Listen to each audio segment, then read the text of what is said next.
The sun hung low and heavy over the western horizon, a bleeding yolk that stained the sky in bruised purples and burnt oranges.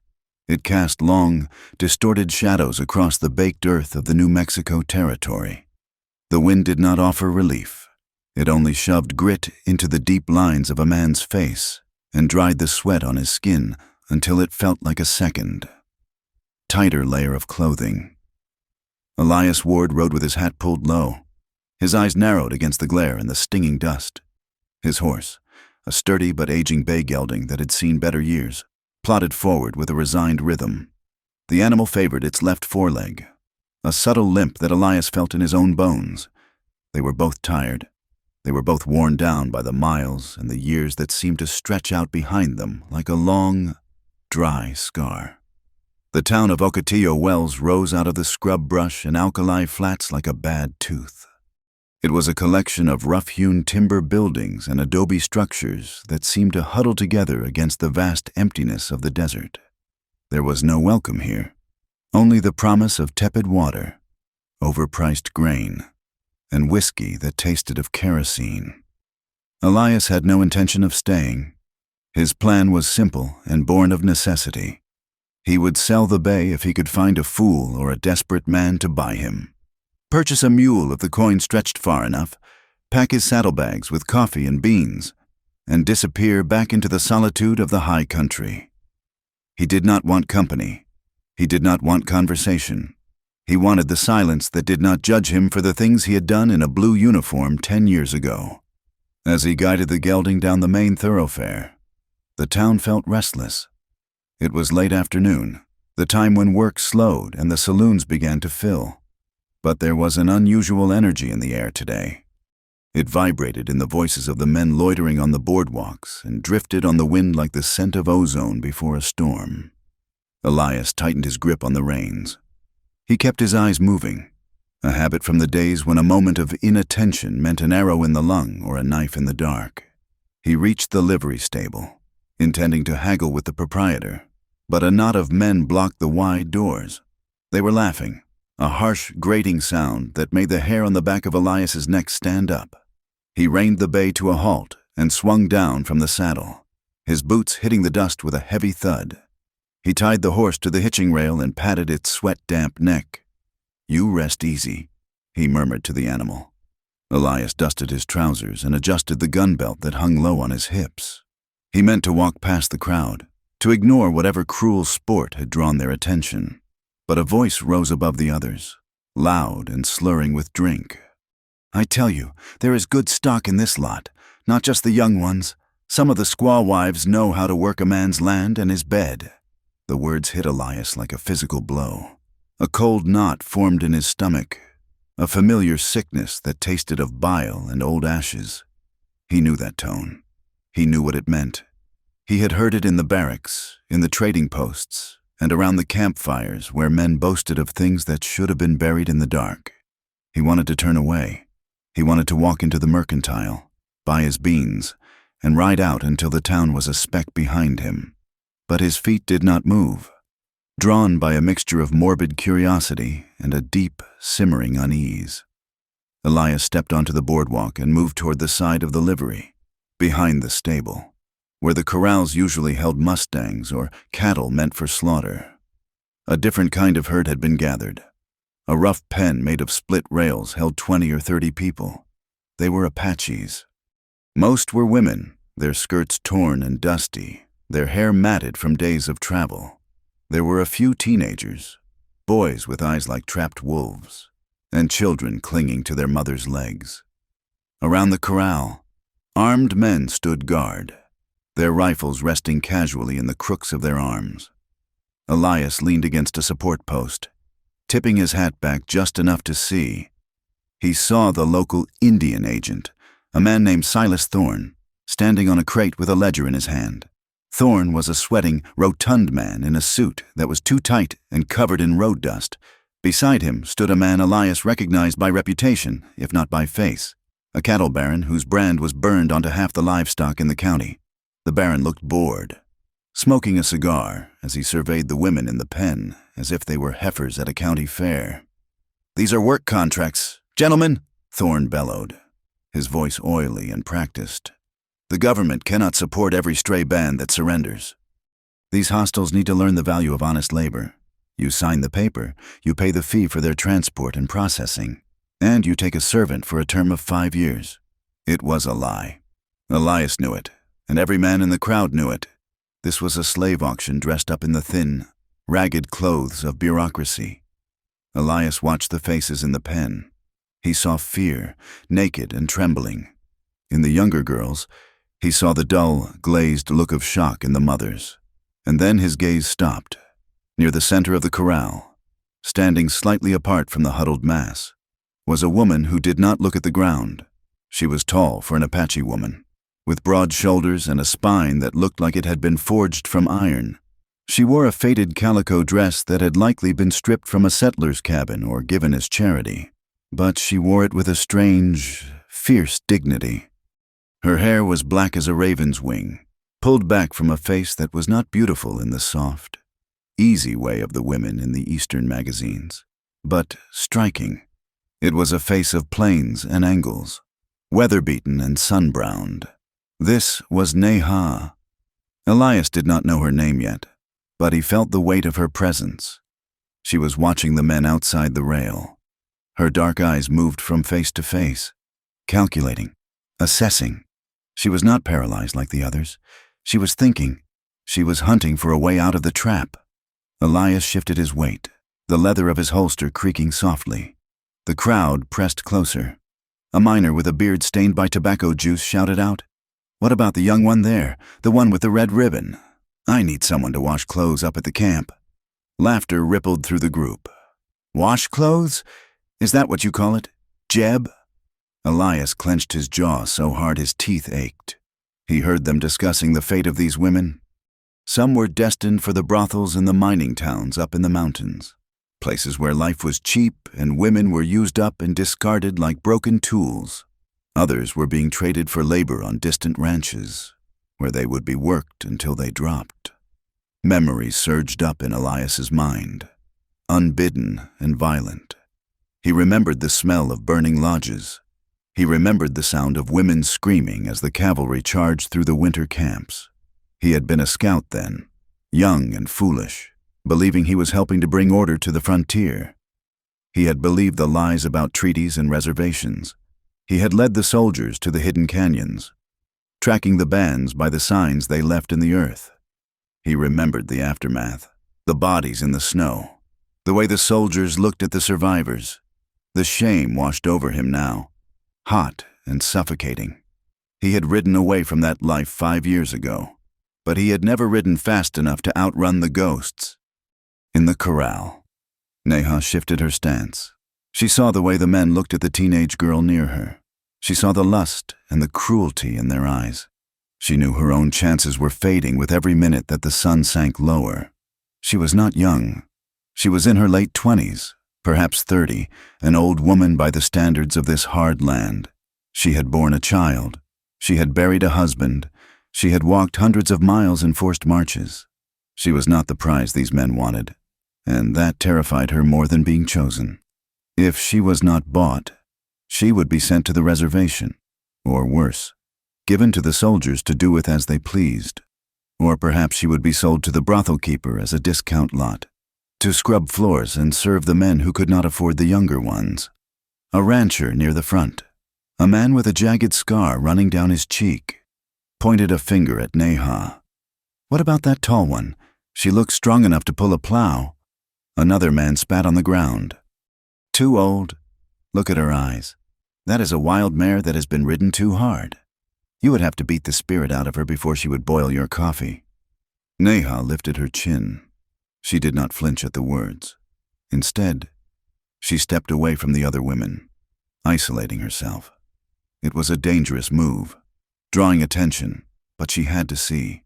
She had to find a loophole. Her eyes scanned the crowd, bypassing the drunkards, the leering miners, and the arrogant cattle baron. She was looking for something else. She was looking for a hesitation. Her gaze landed on Elias. He stood back from the rail, his arms crossed over his chest. He was not laughing. He was not shouting. His face was a mask of grim distaste. He looked dusty and travel-worn, his clothes patched and his hat stained with sweat. But there was a stillness in him that spoke of a different kind of man. He looked like a man who knew what it meant to be hunted. Elias felt her eyes on him. He looked up and met her stare. The noise of the crowd seemed to fade into a dull roar. For a heartbeat, there was only the space between them. He saw the exhaustion in her face, the deep, bruising shadows under her eyes. But he also saw the defiance. She was asking him a question without speaking a word. She was measuring him. She saw him flinch when the man beside him made a crude joke about breeding stock. She saw his hand twitch toward his gun belt and then stop. She sensed the conflict in him, the man on the edge of walking away. Neha made her choice. It was a gamble that could cost her everything, but she had nothing left to lose. She slipped under the bottom rail of the corral. The guard shouted, but she moved with the fluid grace of a stalking cat. She did not run. She walked straight toward Elias, ignoring the other men who reached out to grab at her skirts. She stopped 2 feet in front of him. She smelled of wood smoke and old fear, but her head was high. The crowd went quiet, confused by the sudden breach of protocol. Neha looked up into Elias's face. Her eyes were dark pools, bottomless and pleading, though her face remained stoic.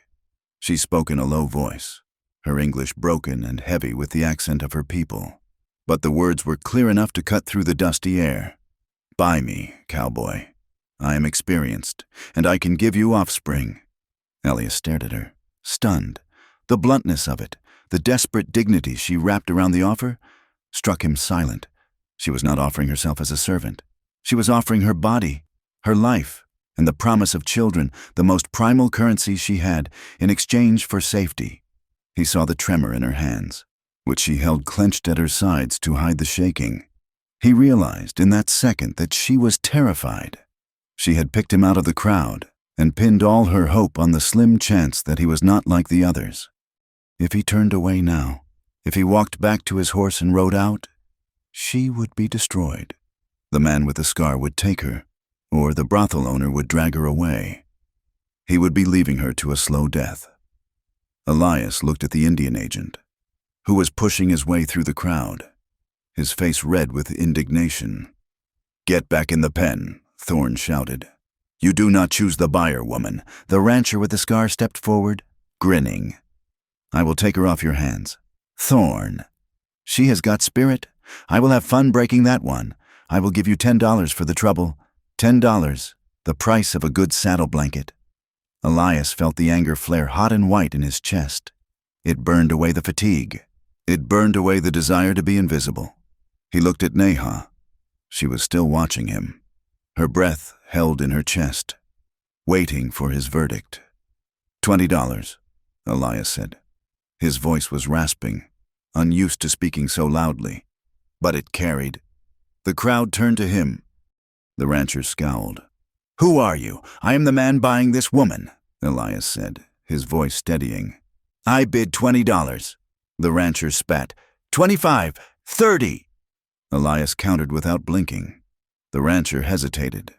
$30 was a lot of money for a woman he considered old and troublesome.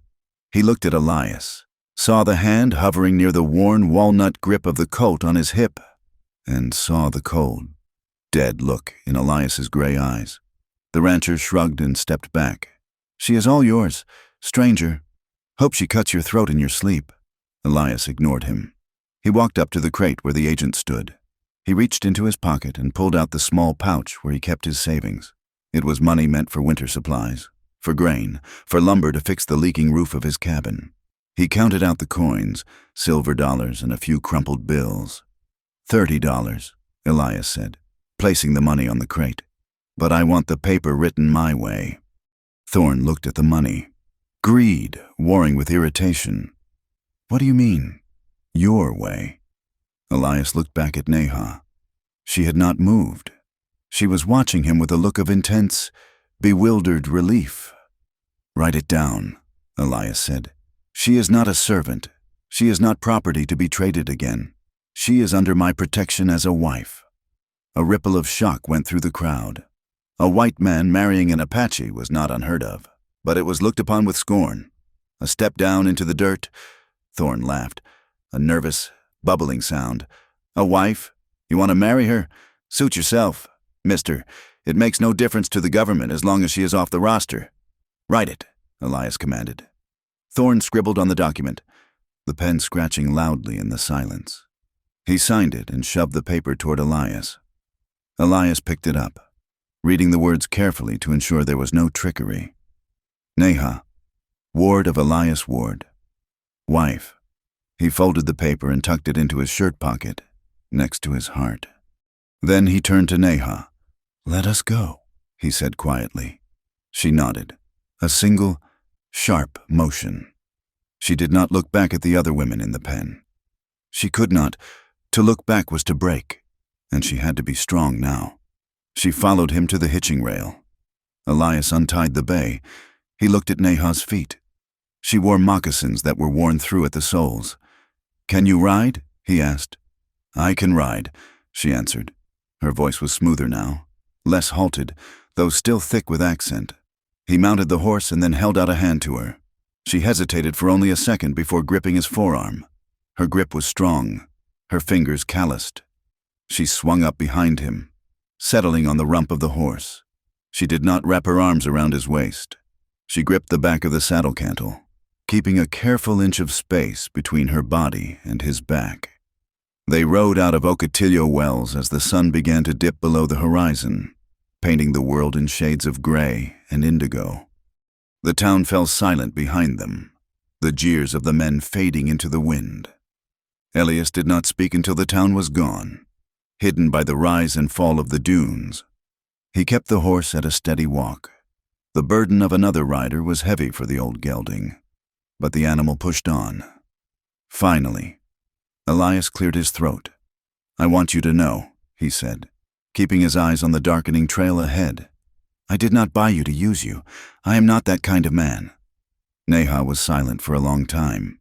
He could feel the heat of her body radiating against his back. Even through the space she tried to keep. You paid money, she said flatly. That makes it a sale. I paid money to get you out of that pen, Elias corrected. The paper says you are my wife. That means the law cannot touch you. It means the army cannot take you back to the reservation. And what does it mean for you? She asked. It means I have someone to cook beans, Elias said, trying to make a joke of it, though his heart felt heavy. Look, I live alone. It is a hard place. I am not asking for anything you do not want to give. Neha looked at the back of his head. She studied the way his hair curled over his collar, the tension in his shoulders. She had survived this long by reading men, by knowing when to fight and when to yield. She did not trust him. Trust was a luxury she could not afford, but she believed him when he said he would not force her, at least not tonight. Without your name, she said, her voice quiet, almost swallowed by the wind. Without your name, they would hunt me. They would drag me back. If I am your wife, I am invisible to them. That is enough. It was a bargain, a transaction. There was no romance in it, only the brutal arithmetic of survival. They rode until the moon was high and white, a polished bone in the black sky. The temperature dropped rapidly, the desert shedding its heat like a snake shedding skin. Elias found a sheltered spot in the lee of a rocky outcrop, a place where the wind would blow over them rather than through them. We will camp here, he said, reining the horse in. Neha slid off the horse before he could offer help. She landed lightly on her feet, while Elias unsaddled the bay and rubbed him down with a handful of dry grass. Neha moved into the darkness. She returned a few minutes later with an armful of dried sage and mesquite root. She knelt and arranged the wood with practiced efficiency, shielding the spark with her body until a small, smokeless fire crackled to life. Elias watched her. She moved with an economy of motion that he admired. She knew this land better than he ever would. She knew how to find the dry wood that would not smoke and reveal their position. She knew how to read the wind. He took his canteen and offered it to her. She took it, drinking sparingly. 3 swallows, and then stopping, though he knew she must be parched. She handed it back, wiping the rim with her thumb. Elias set his coffee pot on the stones near the fire. They sat in silence as the water boiled. He poured a tin cup for her and one for himself. The coffee was bitter and black, but it was hot. "Thank you," she said. Elias nodded. He unrolled his bedroll, spreading the canvas and the wool blanket on the hard ground. He looked at it, then at her. She had nothing. No blanket, no coat, only the thin dress. He took the blanket and tore it in half. No, he could not do that. He sighed and laid the blanket out fully. "You take the blanket." He said, "I have my coat." "No," Neha said. "It is your blanket. I am used to the cold. Take the damn blanket," Elias said, his voice sharper than he intended. She looked at him, surprised by the flash of temper. She moved to the blanket and sat on one edge of it, pulling the corner over her shoulders. She did not lie down. She sat upright, watching the fire. Elias put on his heavy canvas coat and buttoned it to the chin. He sat on his saddle, leaning back against the rock, his hat pulled down over his eyes. He was not going to sleep. He could not sleep with a stranger 5 feet away, a stranger who had every reason to hate his kind. Neha watched him from beneath her lashes. She saw the way his hand rested near his gun even in repose. She saw the lines of pain around his mouth. He was a broken man, she decided, like a pot that has been cracked and glued back together, holding water but always in danger of shattering again. The wind whistled through the rocks above them. A coyote howled in the distance, a lonely, shivering sound. Elias shifted, trying to find comfort against the stone. "Go to sleep." "Neha," he said softly, "I will keep watch." She did not answer, but after a while, she lay down, curling into a tight ball beneath the wool. She did not close her eyes fully. She watched the fire die down to embers. She watched the cowboy who had bought her. They were 2 ghosts on the edge of the world, bound together by a piece of paper and $30. There was no trust between them yet, only the wary respect of 2 predators circling each other in the dark, waiting to see if they would share the kill or turn on one another. The night stretched out, cold and endless, as the stars wheeled slowly overhead. Indifferent to the small, fragile alliance formed in the dust below. The dawn broke over the horizon like a bruise healing into yellow, spilling weak, watery light across the plains. Elias Ward's ranch revealed itself in the gray morning not as a kingdom, but as a scar upon the land. It was a tired cluster of buildings huddled against the vastness of the territory, the wood bleached silver by the relentless sun and the wind. The main house was a low-slung cabin of rough-hewn logs and adobe chinking, its roof sagging slightly in the middle like a sway-backed horse. A barn, leaning precariously to the west, stood nearby, surrounded by corrals where the rails were splintered and tied together with fraying rope. Elias pulled the bay gelding to a halt in the dust of the yard. He felt a sudden, sharp pang of shame. He had seen this place every day for 5 years, but seeing it now through the eyes of the woman sitting behind him, it looked destitute. It looked like the home of a man who had stopped trying. Neha slid from the back of the horse, her moccasins making no sound as they touched the earth. She did not speak immediately. She stood tall, her spine unbending despite the exhaustion of the long ride, and her dark eyes swept over the property. She looked at the gaps in the fence where the wind whistled through. She looked at the dry water trough. She looked at the few head of scrawny cattle grazing on the scrub brush in the distance. Elias waited for her disdain. He waited for her to ask why he had bought her if he could barely feed himself. Instead, Neha walked to the nearest corral post. She placed a hand on the wood, testing its strength. She looked at the horizon, noting the line of the dry creek bed and the way the land sloped to shelter the house from the worst of the north wind. "It is good land," she said finally, her voice rough with fatigue but devoid of judgment. "But it is thirsty. It has been a dry year," Elias muttered, dismounting and leading the horse toward the barn. "Come inside. I will show you where you sleep." The interior of the cabin was dark and smelled of stale coffee, wood smoke, and the dust that found its way through every crack. It was a bachelor's space, utilitarian and cluttered, a table with 2 mismatched chairs, a cast-iron stove that served for both heat and cooking, and a narrow cot in the corner where Elias slept. Elias moved to the back of the room, where a heavy blanket hung over a doorway. He pulled it aside to reveal a small lean-to addition he had built 2 years ago and never used. It was little more than a storage room, filled with broken tack and crates of old tools, but it had a window and a sturdy floor. "This is yours," Elias said. "I will clear the junk out. You will have your own space. A door with a latch." Neha stepped past him, peering into the gloom of the small room. She turned back to him, her expression unreadable. "And where do you sleep?" she asked. Elias pointed to the cot in the main room. "Out here?" She studied him for a long moment, searching his face for the lie. In the camps of the soldiers, and in the towns she had been dragged through, men did not buy women to give them their own rooms. They bought them to warm their beds. She waited for him to smile, that twisted smile men gave when they were pretending to be kind before they took what they wanted. But Elias simply stood there, his hat in his hands, looking uncomfortable. "We have an understanding. Neha," he said, his voice low and serious. "You are my wife on paper. That protects you. But in this house, you are your own woman. I will not cross that threshold unless you invite me. We share the work, and we share the food. That is all." Neha nodded slowly. It was a strange arrangement, one that defied the laws of her people and his, but she accepted it.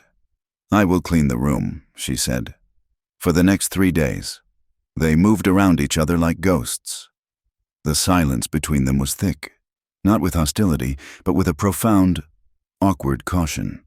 They were 2 wounded animals trapped in the same cage, each waiting for the other to bite, but the bite never came. Neha began to transform the ranch with a terrifying efficiency. She did not ask for permission. She simply saw what was broken and fixed it. On the 4th morning, Elias walked out of the house to find her in the corral. She had found a coil of fresh rope in the barn and was repairing the splintered rails, lashing the wood together with knots he had never seen before. Tight, complex weaves that held the timber as clearer as iron bolts. She was working with the horses, the 3 unbroken colts he had traded for last month and had not yet found the energy to start. She moved among them without fear. She did not shout or wave her arms as Elias often did. She moved like water, flowing around the nervous animals, her hand resting gently on a flank, her voice a low, rhythmic hum in her own language. Elias watched from the porch, a mug of coffee forgotten in his hand.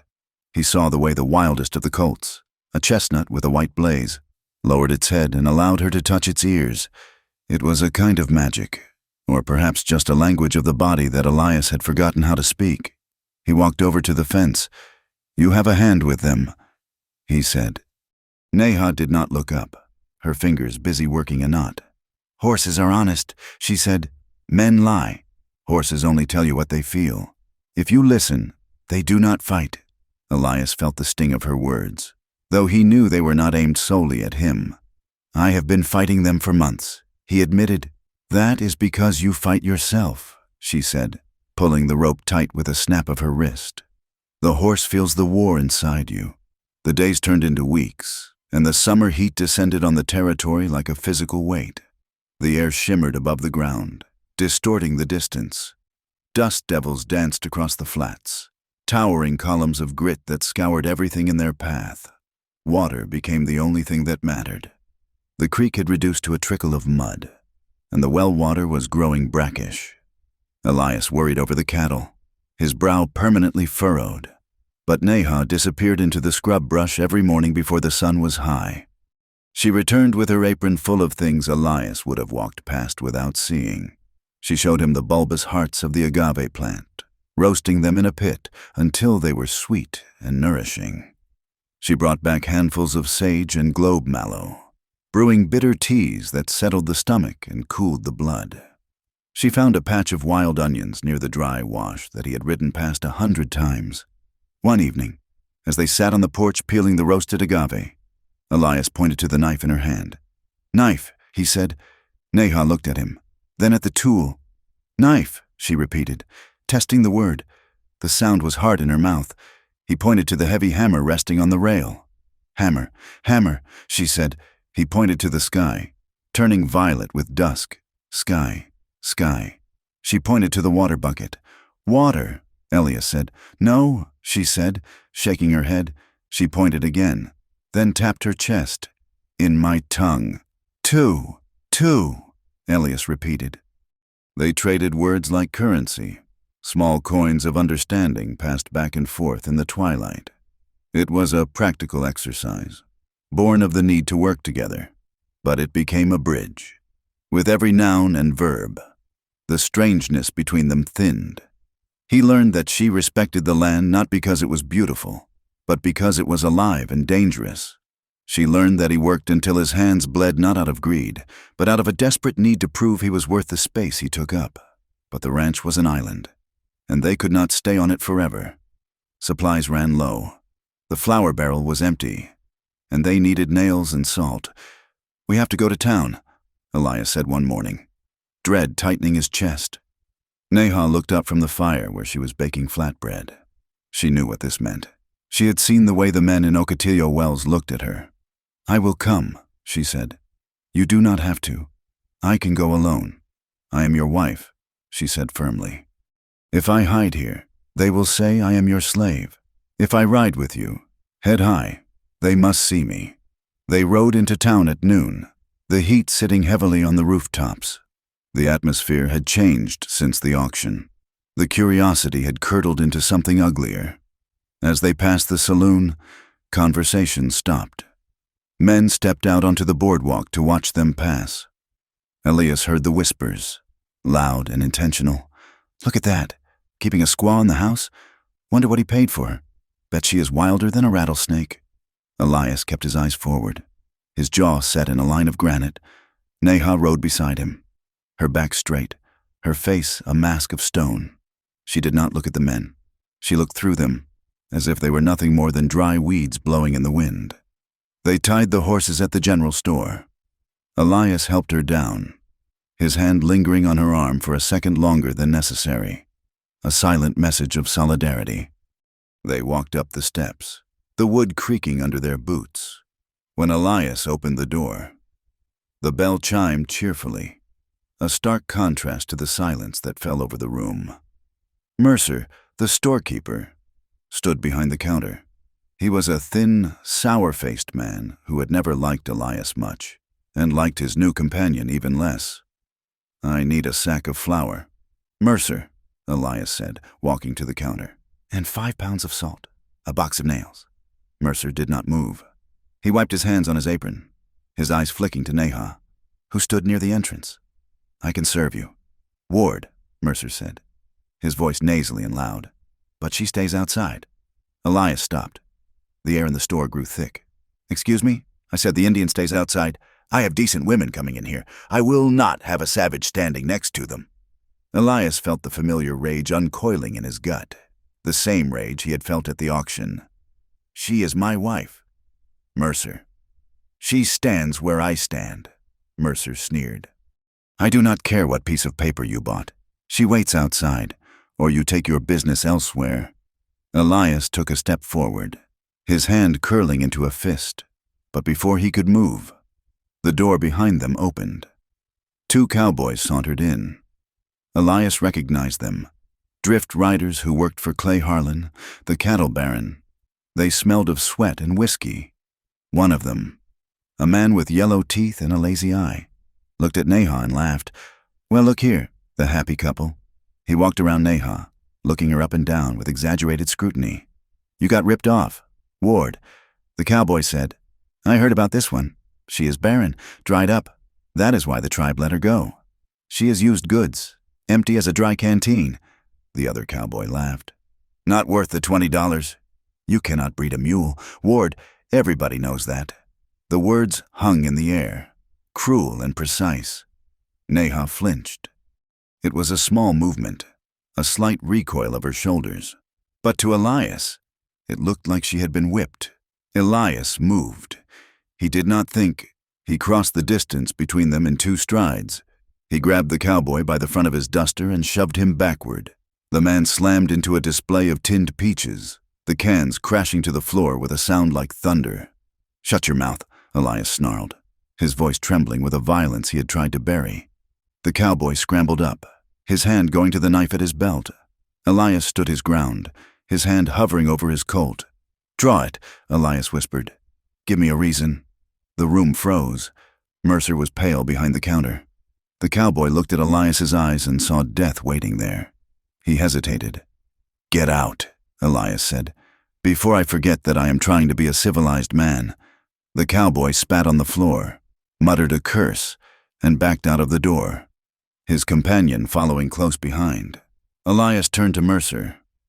"The flour," he said, his voice ice cold. "And the nails. Now." They rode back to the ranch in silence. The victory in the store felt hollow. The words the cowboy had spoken, barren, used, empty, hung between them like a toxic cloud. Neha rode with her head bowed, the defiance gone from her posture. When they were 5 miles out of town, the sun beginning to dip low, Neha pulled her horse up. She slid from the saddle and walked a few paces into the desert, standing with her back to Elias. Elias dismounted and followed her, stopping a respectful distance away. "Neha," he said softly, "do not listen to them. They are fools. They speak poison because they are small men." She turned to face him. Her face was not angry. It was shattered. The mask she wore so carefully had cracked, revealing a well of grief so deep it frightened him. "They are not wrong," she said. Her voice was steady, but tears tracked slowly down the dust on her cheeks. "What?" Elias stepped closer. "My child," she said. Elias froze. "I told you I could give you offspring," she said, her voice hitching. "I told you I am experienced. That was true, but I did not tell you the rest." She looked at her hands, calloused and brown. 3 years ago, when the soldiers came, when they forced us to walk to the reservation, it was winter. We had no food. My husband was killed in the first attack. I carried my son. He was 2 years old. She took a shaking breath. The walk was long, hundreds of miles. The soldiers, they did not let us stop. If we stopped, they struck us. My milk dried up. The cold, it got into his chest. She looked up at Elias, her eyes burning with the memory. He died in my arms, Elias, on the road. And the soldiers would not let me bury him. They made me leave him in the snow. They said to keep walking. Elias felt the blood drain from his face. He felt sick. He knew that march. He knew the officers who had ordered it. "Since then," Neha whispered, "my body, it has been silent. No moon blood for a long time. Then it returned, but nothing grows. The women in the tribe, they said grief had eaten my womb. They said I was a dead branch." She looked at him with a heartbreaking intensity. "I lied to you, Elias. I promised you children to make you by me, because I wanted to live, but I do not know if I can keep that promise. I dream of it. I want to give life again, to replace what was stolen, to honor him, but I may be what they say, empty." Elias reached out, his hand hovering in the air before gently taking her shoulder. He wanted to pull her close, but he felt unworthy to touch her grief. He was a part of the machine that had done this to her. "You are not empty," he said, his voice thick. "You are alive. That is enough. I did not buy a broodmare. Neha, I bought a partner." She looked at him, searching for the pity she hated, but she found only a shared sorrow. "Come," he said gently. "Let us go home." That night, the silence in the cabin was different. It was the silence of a tomb. Neha went to her room early, closing the door. Elias lay on his cot, staring at the ceiling, the shadows of the rafters looking like the bars of a cage. He fell into a fitful sleep, and the nightmares came. They were always the same. The smoke, the screaming horses, the sound of the bugle. He was riding through a burning camp, his pistol heavy in his hand. He saw a woman running, a bundle in her arms. He shouted at her to stop, to get down, but a soldier beside him fired. The woman fell. The bundle rolled into the snow. "No!" Elias shouted in his sleep. "Stop it! Call them off!"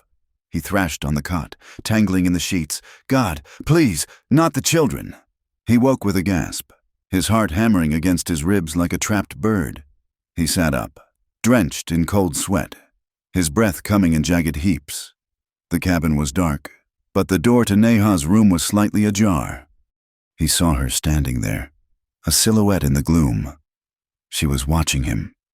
She had heard. Elias wiped his face with his trembling hands. "Go back to sleep." "Neha," he croaked. "Just a bad dream."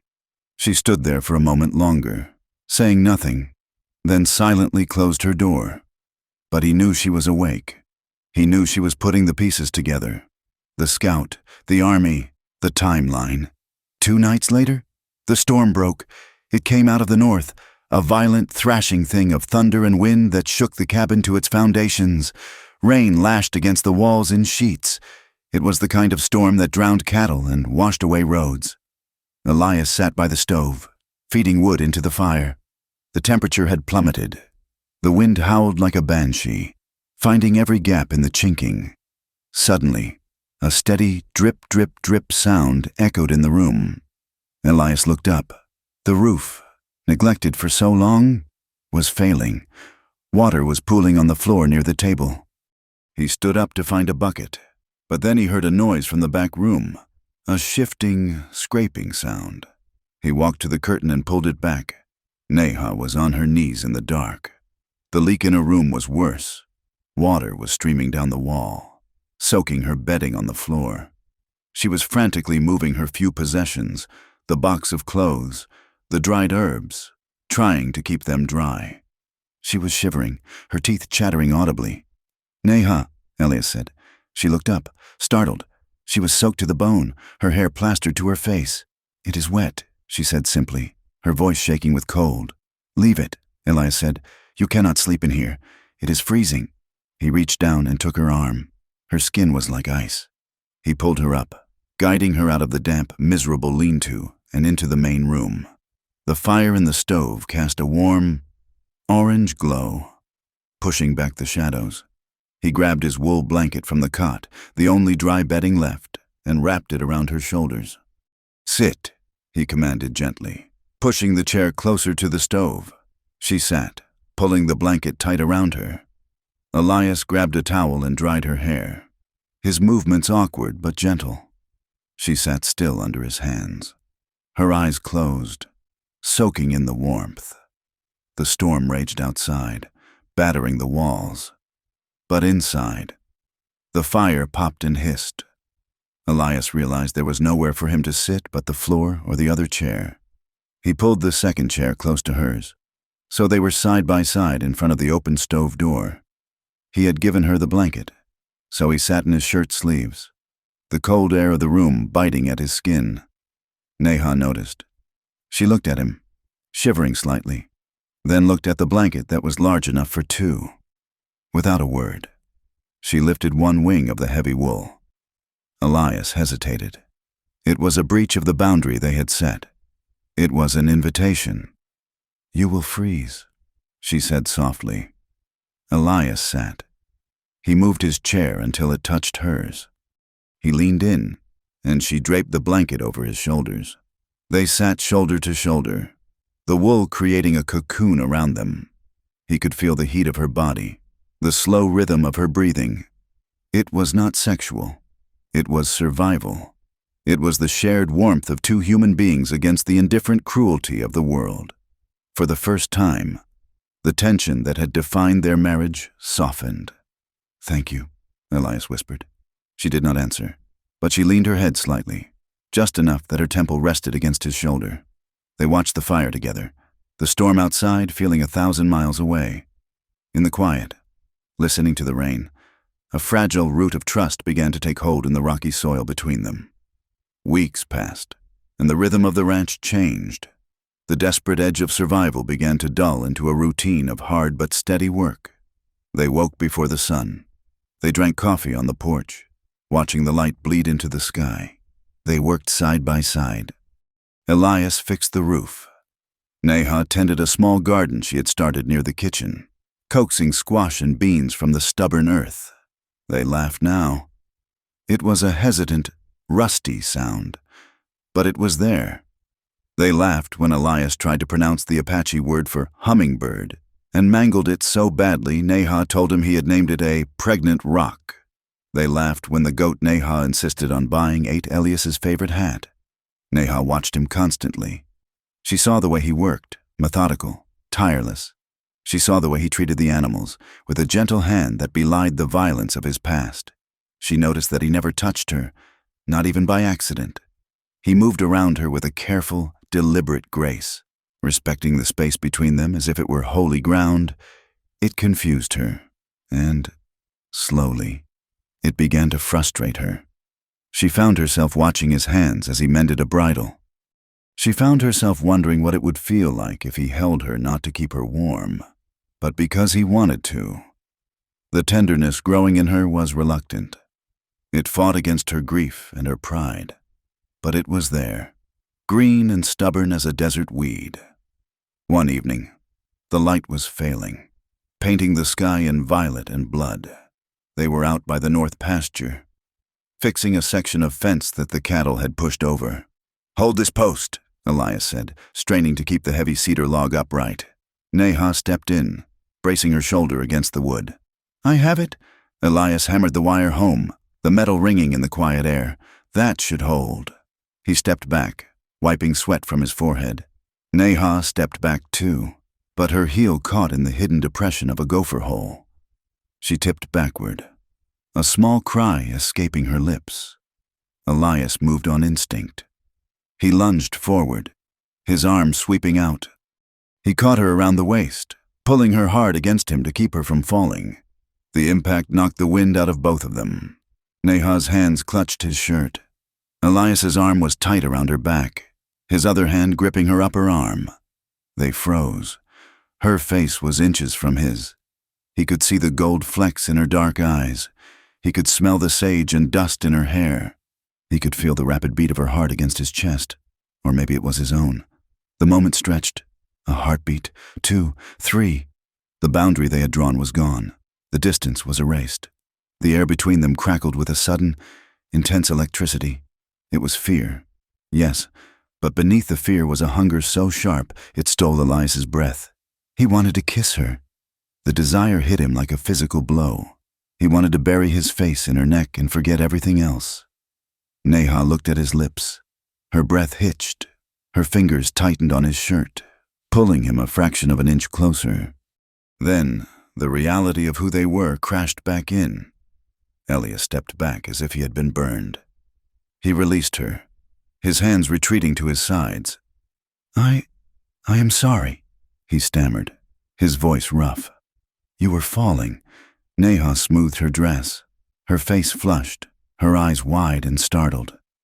"Yes," she said breathlessly. "Thank you?" She refused to look at him. The air was thick with the ghost of what had almost happened. "We should go back," Elias said, turning toward the horses, his movements jerky and uncoordinated. "It is getting dark." "Yes," Neha repeated.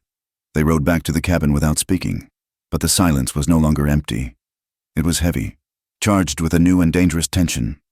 The spark had been struck, and now they had to decide whether to stomp it out or let it burn the house down. The fragile peace they had built, woven from shared labor and tentative silences, shattered 2 days later under the drumming hooves of a cavalry patrol. It was mid-morning. The sun was already high and white, bleaching the color from the scrub brush. Elias was in the corral, working a rasp over the hoof of the bay gelding, while Neha was near the well, pulling up a bucket of water. The sound reached them before the dust did, the distinctive, rhythmic clatter of shod horses moving in formation, accompanied by the jingle of bit chains and the creak of leather. Elias froze. He dropped the hoof and straightened up, his eyes locking onto the northern horizon. A cloud of dust rose there, moving fast. He knew that sound. He knew it in his marrow. "Go inside," Elias said. His voice was low, but it carried across the yard like a crack of a whip. Neha looked at him, then at the dust cloud. She did not move immediately. She stood with the heavy wooden bucket in her hand, her posture stiffening. "Who is it?" she asked. "Soldiers," Elias said. "And the agent—" "Go inside. Neha." She hesitated, a flash of fear crossing her face. But she set the bucket down and moved toward the house. She did not run, but her walk was brisk, her shoulders hunched as if expecting a blow. Elias walked to the fence line. He wiped his hands on his trousers, trying to clear the sweat, but his palms remained damp. He felt a familiar, sickening thrum in his blood, the adrenaline of the hunted. He unhooked the leather thong from the hammer of his Colt, leaving the weapon loose in the holster. The riders crested the rise. There were 6 of them, 4 enlisted men in dusty blue wool uniforms that looked too hot for the territory, a captain with yellow stripes down his trouser legs, and Silas Thorne, the Indian agent, looking miserable on a mule that was too small for him. They rode into the yard without asking permission, their horses stamping and blowing. The soldiers looked around with bored arrogance, their eyes raking over the broken fences and the lean-to barn. Elias stood his ground. He did not take his hat off. "Captain," he said, nodding to the officer. "Thorne. To what do I owe the pleasure?" The captain, a man with a mustache waxed into sharp points and eyes like polished glass, looked down at Elias with disdain. "We are conducting a census. Ward," the captain said. "Routine patrol, Mr. Thorne here has reports of livestock discrepancies. Runaway property." Elias felt the muscles in his jaw jump. "Property? I have no runaways here," Elias said. "My stock is branded. You're welcome to check the cattle, though there are not many to see." Thorne urged his mule forward, wiping his sweating face with a dirty handkerchief. "We are not talking about cows, Ward." Thorne wheezed. "You know damn well what we are talking about. The woman, the Apache wench you bought. We need to verify her status. There have been irregularities in the paperwork regarding the prisoners from that batch." "She is not a prisoner," Elias said, his voice dropping an octave. "And she is not a wench. Bring her out," the captain ordered. Elias did not move. He planted his feet wide, his hand resting casually near his hip. "She is inside, tending to the house. If you want to see her, you can ask politely, but you are not dragging her out here like a stolen horse." The captain's eyes narrowed. He leaned forward in his saddle, his leather gauntlets creaking. "Careful, Ward. I know your record. You might have scouted for the 5th, but you are a civilian now. Do not think that gives you the right to obstruct military business." "I am not obstructing," Elias said. "I am protecting my wife." He reached into his shirt pocket and pulled out the folded paper. He walked forward and held it up. Thorne signed it. Elias said, his eyes drilling into the agent, "Paid in full. $30. And the contract states she is under my protection as a legal spouse. That makes her a citizen by marriage. Does it not, Captain?" Thorne squinted at the paper, looking nervous. "Well, yes. Technicalities," Thorne muttered. "But the colonel wants to make sure these arrangements are being honored. We have had reports of buyers turning them loose or selling them to Comancheros." "She is here," Elias said. "And she stays here," as if summoned by the tension. The cabin door opened. Neha stepped out onto the porch. She had smoothed her hair and put on a clean apron over her faded dress. She stood tall, gripping the porch railing with white knuckles, but her face was a mask of imperious calm. "I am here," she said. Her voice was steady, though Elias could hear the tremor beneath it. The soldiers turned to look at her. The captain looked her up and down, his expression shifting from boredom to a predatory appraisal. "So, this is the one," the captain said. "She looks fed, at least," Thorne noted, scribbling something in a notebook. "Is she working?" the captain asked Elias, ignoring Neha. "Is she docile?" "She is my wife," Elias repeated, the words grinding out between his teeth. "Not a dog." The captain chuckled, a dry, humorless sound. "Right. Your wife. Well, keep a close eye on her. Ward, these people have a way of reverting to their wild nature.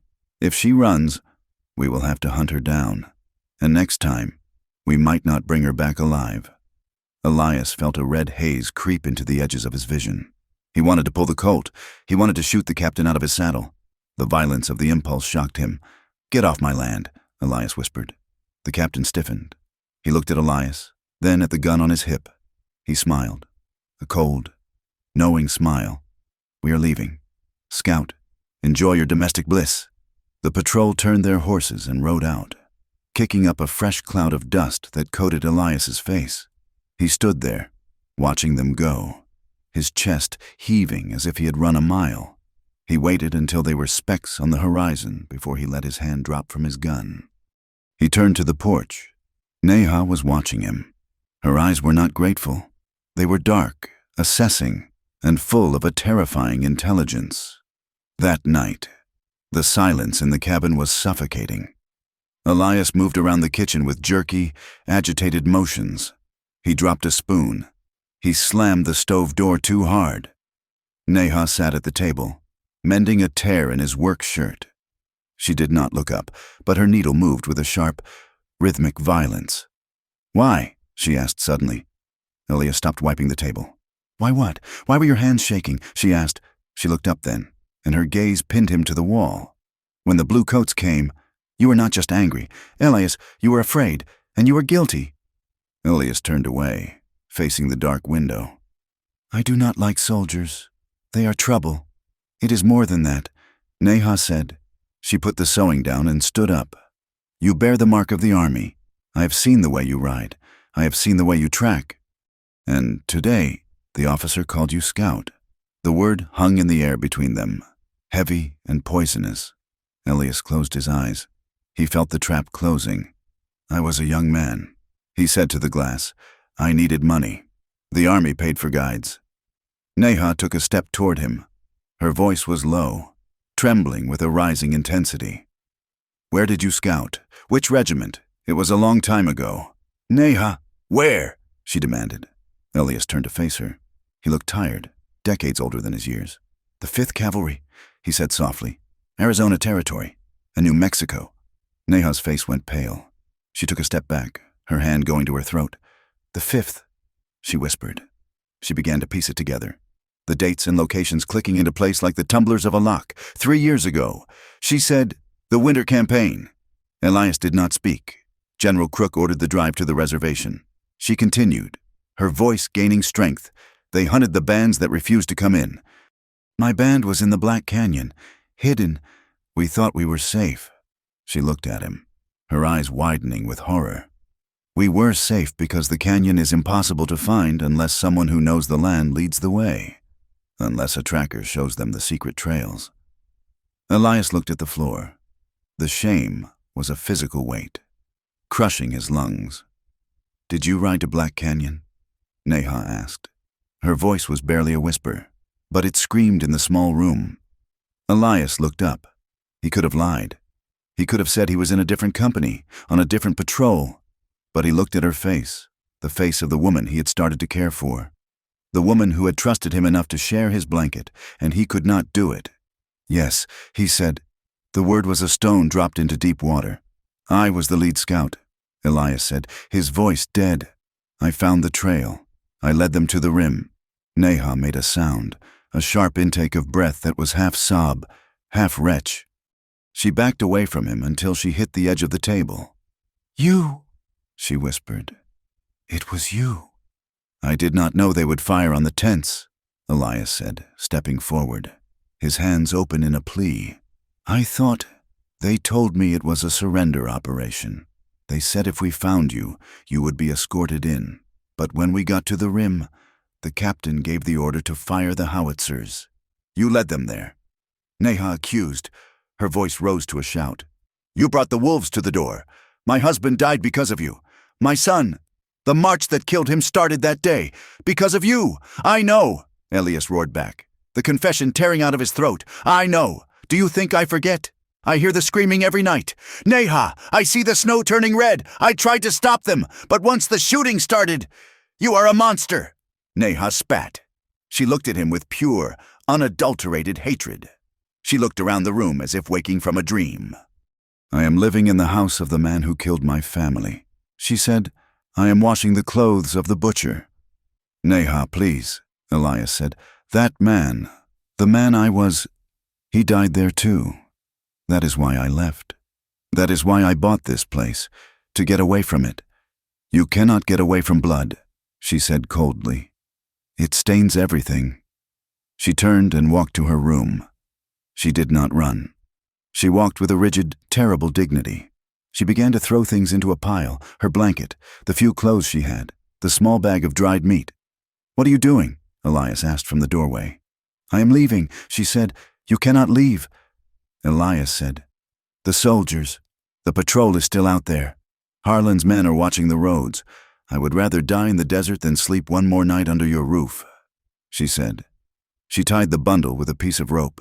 She slung it over her shoulder and walked past him. She would not even look at him. "Neha, listen to me," Elias pleaded, grabbing her arm. She spun on him, her eyes blazing. "Do not touch me! Your hands are covered in the blood of my people!" Elias recoiled. He let her go. He stood there, broken, watching her walk to the door. "I will leave at first light," she said, her back to him. "Do not follow me." She sat on the porch all night, wrapped in her blanket, staring into the dark. Elias sat inside, at the table, his head in his hands, watching the candle burn down until it sputtered and died, leaving him in the darkness he deserved. The dawn was gray and cold, the sky heavy with the threat of weather. The wind had picked up, carrying the taste of dust and electricity. Neha stood up from the porch swing. She adjusted her bundle. She did not look back at the house.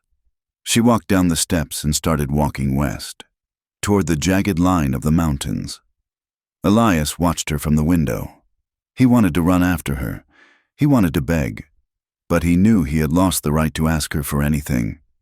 He had bought her safety, but he had sold her destruction years ago. He waited until she was a small, dark shape in the distance.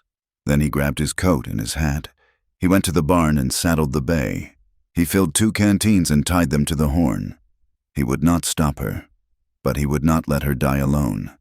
He rode out, keeping a mile between them. He watched her figure moving steadily through the sagebrush. She was walking toward the deep desert, toward the lands that were no longer hers, guided by grief and pride. By noon, the sky had turned a sickly, bruised purple. The wind was no longer gusting. It was a constant, screaming force. The horizon disappeared, swallowed by a wall of brown rising from the earth. A haboob. A dust storm. Elias spurred his horse. He saw Neha stop. She was staggering now. The heat was ferocious, and the wind was pushing her back. She had no water. She had left in such a fury she had forgotten the most essential thing. The wall of dust hit her before he could reach her. One moment she was there, and the next she was gone, swallowed by the swirling opacity. Elias pulled his bandana up over his nose. He kicked the bay into a gallop, riding blind into the choking cloud. "Neha," he shouted, but the wind tore the name from his lips. The grit stung his eyes like ground glass. The horse fought him, turning its rear to the wind, refusing to move. Elias jumped down, keeping a grip on the reins. He walked forward, squinting into the brown gloom. He found her huddled near a cluster of mesquite, her knees drawn up to her chest, her head buried in her arms. She was coughing, her body racking with spasms. "Neha!" Elias grabbed her shoulder. She flinched violently and struck out at him, her fist connecting weakly with his chest. "Leave me!" she screamed, though her voice was a dry rasp. "Let me die! Get up!" Elias shouted over the roar of the wind. "You are not dying today." He tried to pull her up, but she was dead weight. She was exhausted, dehydrated, and broken by the revelation of the night before. Suddenly, a flash of lightning illuminated the dust, turning the world a ghostly, brilliant white for a split second.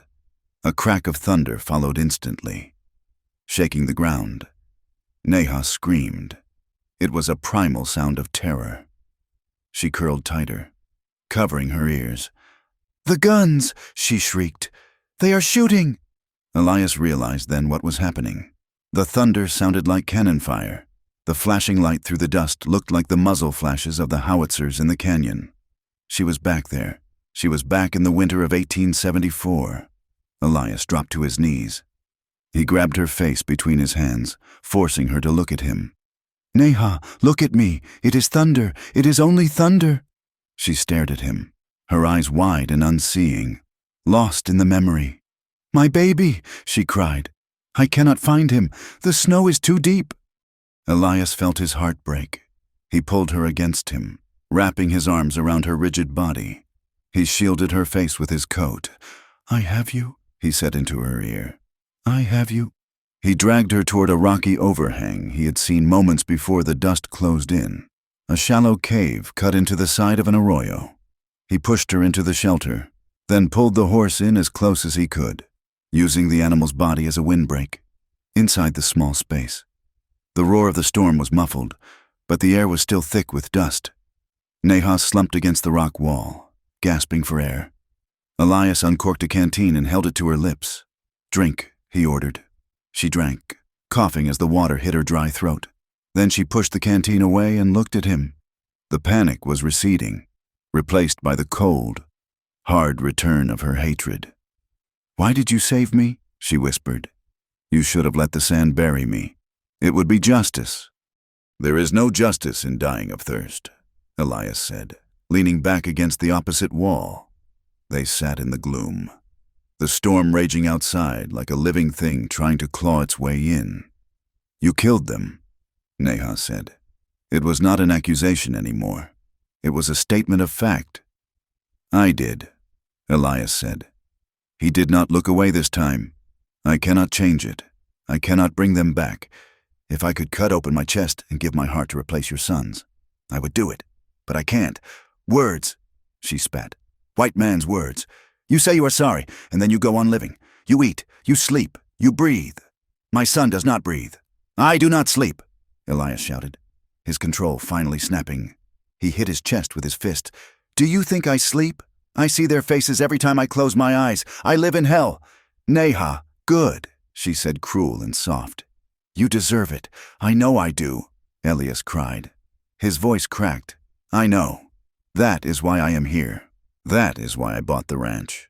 I thought if I could just live quietly, if I could do no more harm, maybe the ghosts would let me be. But they don't." He looked at her, tears cutting tracks through the dust on his face. "When I saw you in that pen, I saw them. I saw the women I failed, and I thought, maybe if I save one, just one, it would count for something." Neha stared at him. She saw the raw, bleeding wound of his conscience. It did not wash away her anger. Her anger was a mountain, solid and immovable. But it made him human again. He was not just a monster. He was a man eaten alive by his own sins. "You cannot buy forgiveness with $30, she said. "I know," Elias whispered. "And you cannot fix the past by playing house. I know." She leaned forward, her eyes burning into his. "If you truly want to atone, Elias Ward, if you truly want to pay for what you did, then you do not get to die. Dying is easy. Dying is escaping." She pointed a shaking finger at his chest. "You have to live. You have to live and fight for the ones who are left. You have to stand between us and the wolves. You have to bleed for us. You have to give your life to this, to me. Not as a husband, but as a shield, until the day you die. You belong to the memory of the ones you killed. That is the price." Elias looked at her. He felt a strange settling in his soul. It was not relief. It was the weight of a sentence accepted. "I accept," he said hoarsely. "My life is yours. Use it how you want." Neha looked at him for a long time. The storm outside was beginning to wane, the wind dropping to a low moan. "We go back," she said finally. "Back?" Elias asked. Surprised. "Yes, if I leave. Harlan wins. The soldiers win. They want me to disappear. They want me dead so they do not have to look at their sin." She stood up, bracing herself against the rock wall. She looked fierce, terrifying, and beautiful. "I will not disappear. I will live on your ranch. I will eat your food. And I will make them look at me every day. And you will stand beside me. You will force them to see us." Elias stood up slowly. He nodded. "I will stand beside you." They waited until the dust settled enough to travel. The ride back was silent, but it was a different silence than before.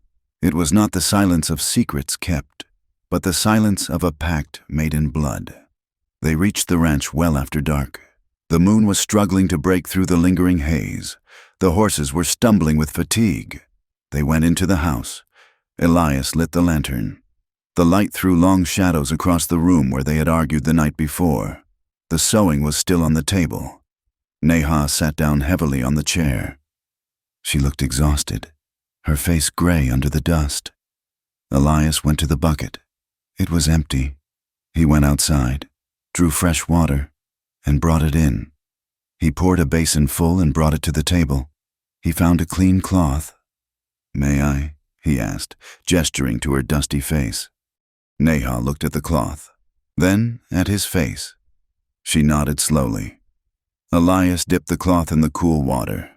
He wrung it out, gently, with hands that trembled slightly. He wiped the dust from her forehead, her cheeks, her chin. He was careful, reverent. He was washing away the desert, but he knew he could not wash away the history. Neha closed her eyes at the touch of the cool water. She felt his hands, rough, scarred, the hands of a soldier, the hands of a killer. But they were also the hands that had pulled her from the storm. She reached up and caught his wrist. Elias stopped. Neha opened her eyes. She looked at the scars on his knuckles. She traced one white line with her thumb. "These hands have done evil," she whispered. "Yes," Elias said. "Make them do good," she said. She pulled his hand toward her face. She leaned in. It was not a seduction. It was a sealing of the contract. She pressed her lips to his. Elias froze, then melted. He kissed her back. It was a slow, searching kiss. There was no joy in it, no easy romance. It tasted of salt and dust and grief. It was a kiss between two people standing on the edge of a cliff, holding on to each other to keep from falling. It was painful and longing and desperate. They pulled apart, breathing hard. Their foreheads rested against each other. "I am still angry," Neha whispered against his skin. "I know," Elias said. "I do not forgive you. I know. But I am here." Elias closed his eyes, tears leaking out to mix with the dampness on her face. "I am here too." They stayed that way for a long time, in the dim light of the lantern, choosing to face their ghosts together rather than be consumed by them alone. The night outside was vast and dark, but inside, the flame burned steady and clear. The morning sun that slanted through the gaps in the cabin shutters did not feel like the same sun that had scorched the earth the day before. The air was scrubbed clean by the storm, smelling of wet sage and cooling mud. But the change inside the house was more profound. The heavy, suffocating tension that had defined the space between Elias and Neha, the silence of secrets kept and judgments held, had evaporated, replaced by a tentative, fragile softness. Elias woke first, as was his habit. He lay still on the cot, listening to the rhythm of Neha's breathing from the other side of the room. She was asleep in her own bed, having returned there after the storm had passed, but the memory of her lips on his and the weight of her hand on his scarred knuckles lingered on his skin like a brand. He rose quietly, pulling on his trousers and boots, his movements deliberate to avoid waking her. When he went to the stove to start the coffee, he found the kindling already laid out, stacked in a precise, geometric pyramid that was not his way of doing things. Neha had done it the night before, after the tears and the confessions. It was a small thing, a pile of dry cedar chips, but it stopped Elias cold. It was a domestic act, a shared burden. He lit the fire, the crackle of the wood loud in the quiet room. When Neha emerged from behind the curtain of her room, she looked tired, her eyes puffy from the weeping in the cave. But she did not look away when he turned to face her. "Coffee is ready," Elias said. "Thank you," she answered. She walked to the table and sat down. Elias poured 2 tin cups and set one before her. His hand brushed hers as he set it down. A week ago, they would have both pulled back as if burned. Today, neither moved. The contact lasted only a second, rough skin against smooth, but it was an acknowledgement. A silent language was being built, word by word, touch by touch. "We have fence to fix," Elias said, blowing on his steam. "The storm likely took down the north line." "I will get the gloves," Neha said. They worked side by side that day, and the days that followed, with a new rhythm. It was awkward at times. They were two solitary creatures learning to run in a pack.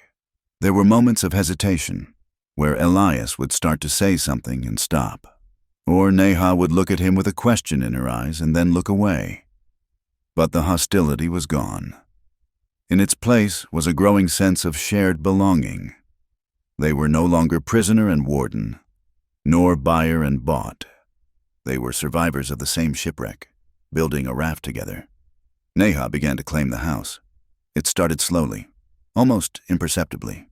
She swept the dust from the corners with a vigor that Elias had never possessed. Then, she began to bring the outside in. Elias came in one evening to find a bundle of dried desert lavender hanging above the doorframe. On the windowsill, she had arranged a line of smooth, dark river stones, purely for the way they caught the light. "What are these?" Elias asked, touching one of the stones with a callous finger. "They are the bones of the river," Neha said, not looking up from the pot she was stirring. "They remind the house that water flows, even when the creek is dry. It is good luck." Elias nodded. He did not laugh. He did not tell her it was superstition. He left the stones where they were. A few nights later, he found her sitting by the fire with a piece of soft pine wood and a small knife. She was carving intricate geometric patterns into the wood, zigzags and diamonds that flowed into one another. "It is beautiful," Elias said, watching the shavings curl onto the floor. "Does it mean something?" "It is the mountain," Neha said, "and the lightning." She traced a jagged line. "And this is the path that has no end." She looked up at him, the firelight dancing in her dark eyes. "My grandmother taught me. She said that if you carve the path, you will never be lost, because your hands know the way home." Elias sat down opposite her. He watched her hands move, confident and sure. "I have been lost a long time." "Neha," he said softly. She stopped carving. She looked at the wooden block, then reached out and placed it in his hand. "Keep it in your pocket," she said. Their physical closeness grew not from a sudden explosion of passion, but from the slow, steady accumulation of these moments. It was the brushing of shoulders as they washed dishes in the basin. It was Elias helping her down from a horse, his hands lingering on her waist for a breath longer than necessary, and Neha not pulling away. It was shared laughter when the roof leaked again in a new spot, landing a drop of water squarely in Elias's soup. The nights grew colder as autumn deepened its grip on the high desert. The wind whistled through the gaps in the logs, and the single blanket on Neha's bed was thin. One night, the frost was thick on the window pane. Elias lay on his cot, listening to Neha shift and turn in the other room, hearing the soft chatter of her teeth. "Neha," he called out in the dark. "Yes?" Her voice was small and shivering. "Bring your pillow out here," he said. There was a silence, a hesitation. "It is freezing," Elias said. "We are two fools freezing in two beds when there is warmth in one." He heard the rustle of straw ticking. The curtain moved. Neha appeared in the gloom, clutching her pillow. She walked to the cot. Elias scooted to the edge, making room against the wall. She lay down beside him. They were both fully clothed, wrapped in layers of wool and flannel.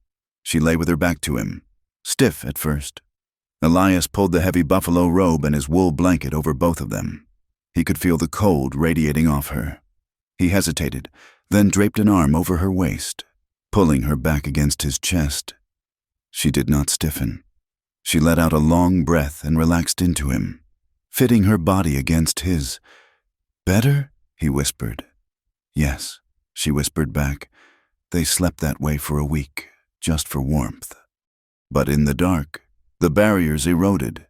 They began to talk, wrapped in the cocoon of the blankets. With the world shut out, they whispered things they could not say in the light of day. Elias told her about his childhood in Ohio, about the green fields that seemed like a dream now. Neha told him about the summer dances of her youth, before the soldiers came, about the smell of pine resin and roasting meat. One night, Neha turned in his arms to face him. Her face was inches from his in the shadows. "Elias," she said. He hummed a response. "Half asleep." "My body," she said. "It feels Different. Different how? Are you sick? No, not sick. Awake. She took his hand and placed it on her stomach. Over the layers of her nightdress. I told you I was a dead branch, she said, but maybe the sap is running again. I feel strong. I feel like the winter is over inside me. Elias went still. He knew what she was asking. She was telling him that she wanted to try. She wanted the child she had promised him at the auction, not as a bargaining chip, but as a hope. A cold stone of fear dropped into Elias's stomach. He pulled his hand away gently. Neha, a child.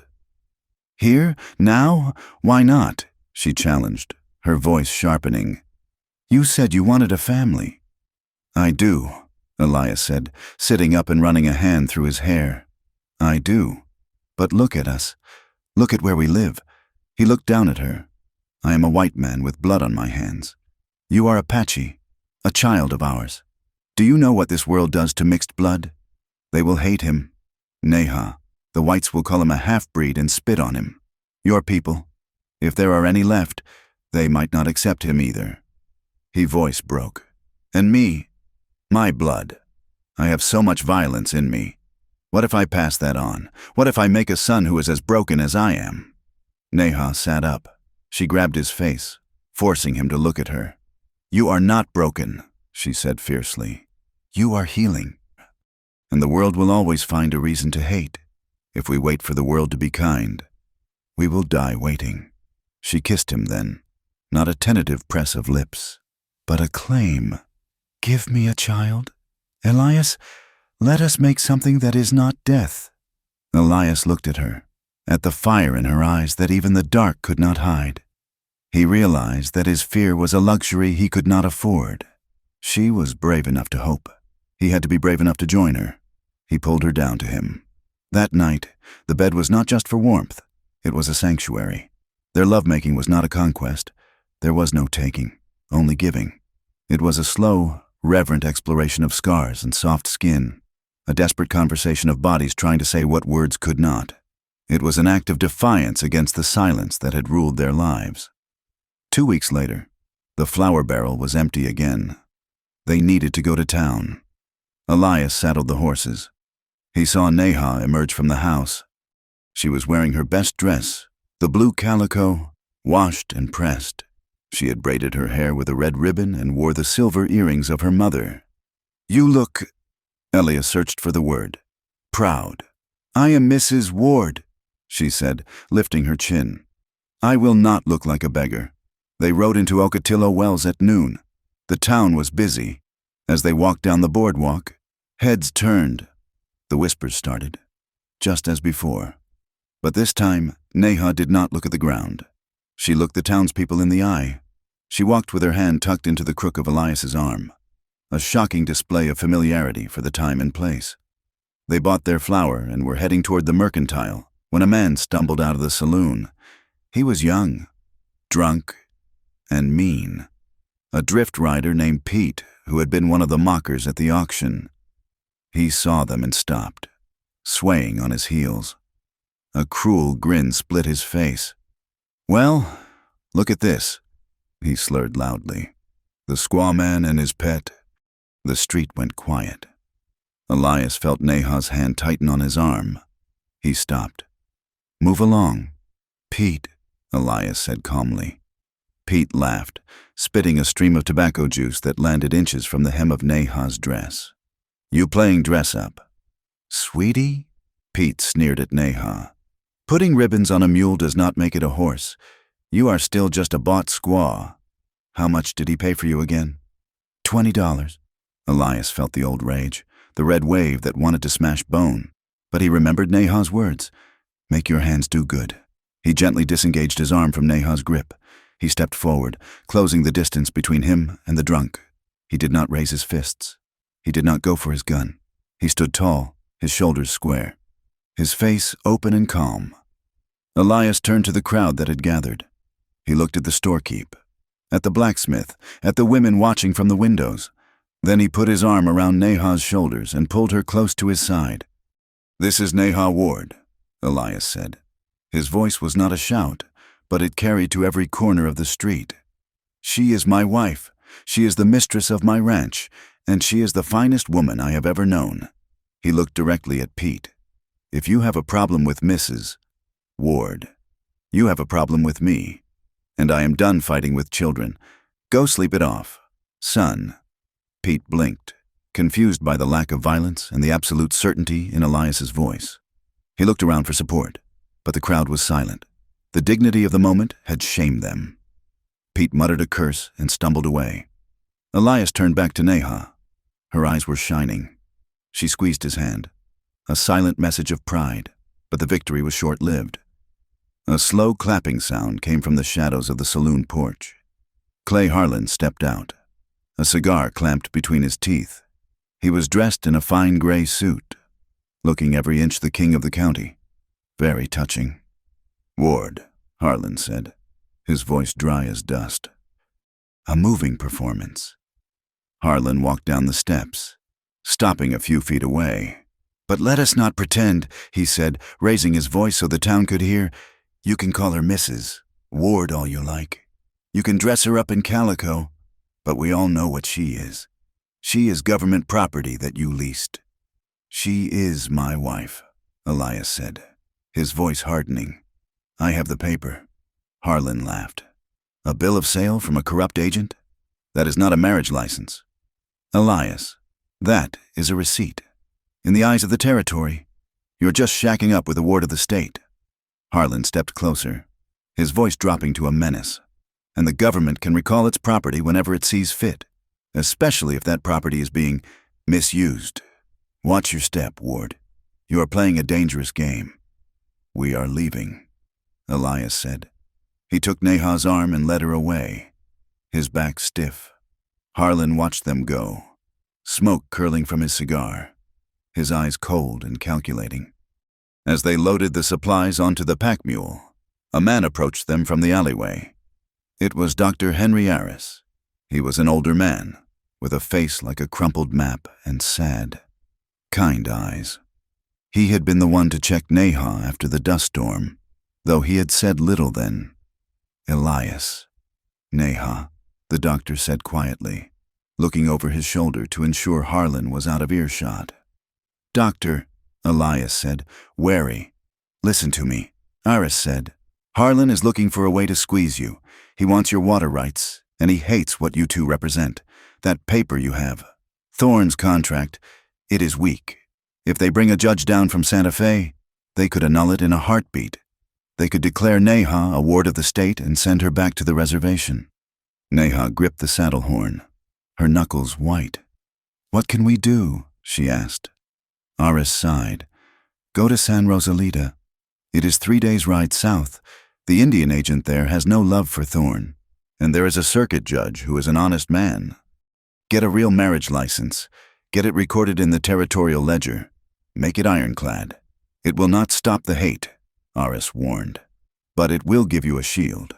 It will make it a hell of a lot harder for Harlan to touch her without bringing the federal government down on his head. Thank you, Henry, Elias said, shaking the doctor's hand. Go, soon, Aris said, and slipped back into the shadows. The ride back to the ranch was quiet, the weight of Harlan's threat hanging over them like a thunderhead. That night, they sat on the porch. The air was crisp. Neha was restless. She paced back and forth, her arms crossed. He is right, she said suddenly. Who? The doctor? And Harlan? She stopped and looked at Elias. You called me your wife in front of them. You made me proud. Elias, but in your heart, and in the law. Am I just a woman you bought? No, Elias said, standing up. Never. Then prove it. She said. She walked up to him, her gaze fierce. Marry me, Elias. Not with a receipt from a slave trader. Marry me like you would marry a white woman. Stand before a judge and write our names together in the big book. Make it so that no man can say I am property. Elias looked at her. He saw the fear behind the defiance. She needed to know that he was not just protecting her, but choosing her. We leave tomorrow, Elias said. We will go to San Rosalita. The journey took 3 days. They rode through canyons of red rock and across plains of silver sage. It was a pilgrimage. They spoke little of the danger, focusing instead on the horizon. San Rosalita was a larger town, bustling and indifferent to strangers. They found the courthouse, a dusty adobe building with the territorial flag snapping in the wind. The clerk was a bored young man with ink-stained fingers. He looked at Elias, then at Neha. He sneered slightly.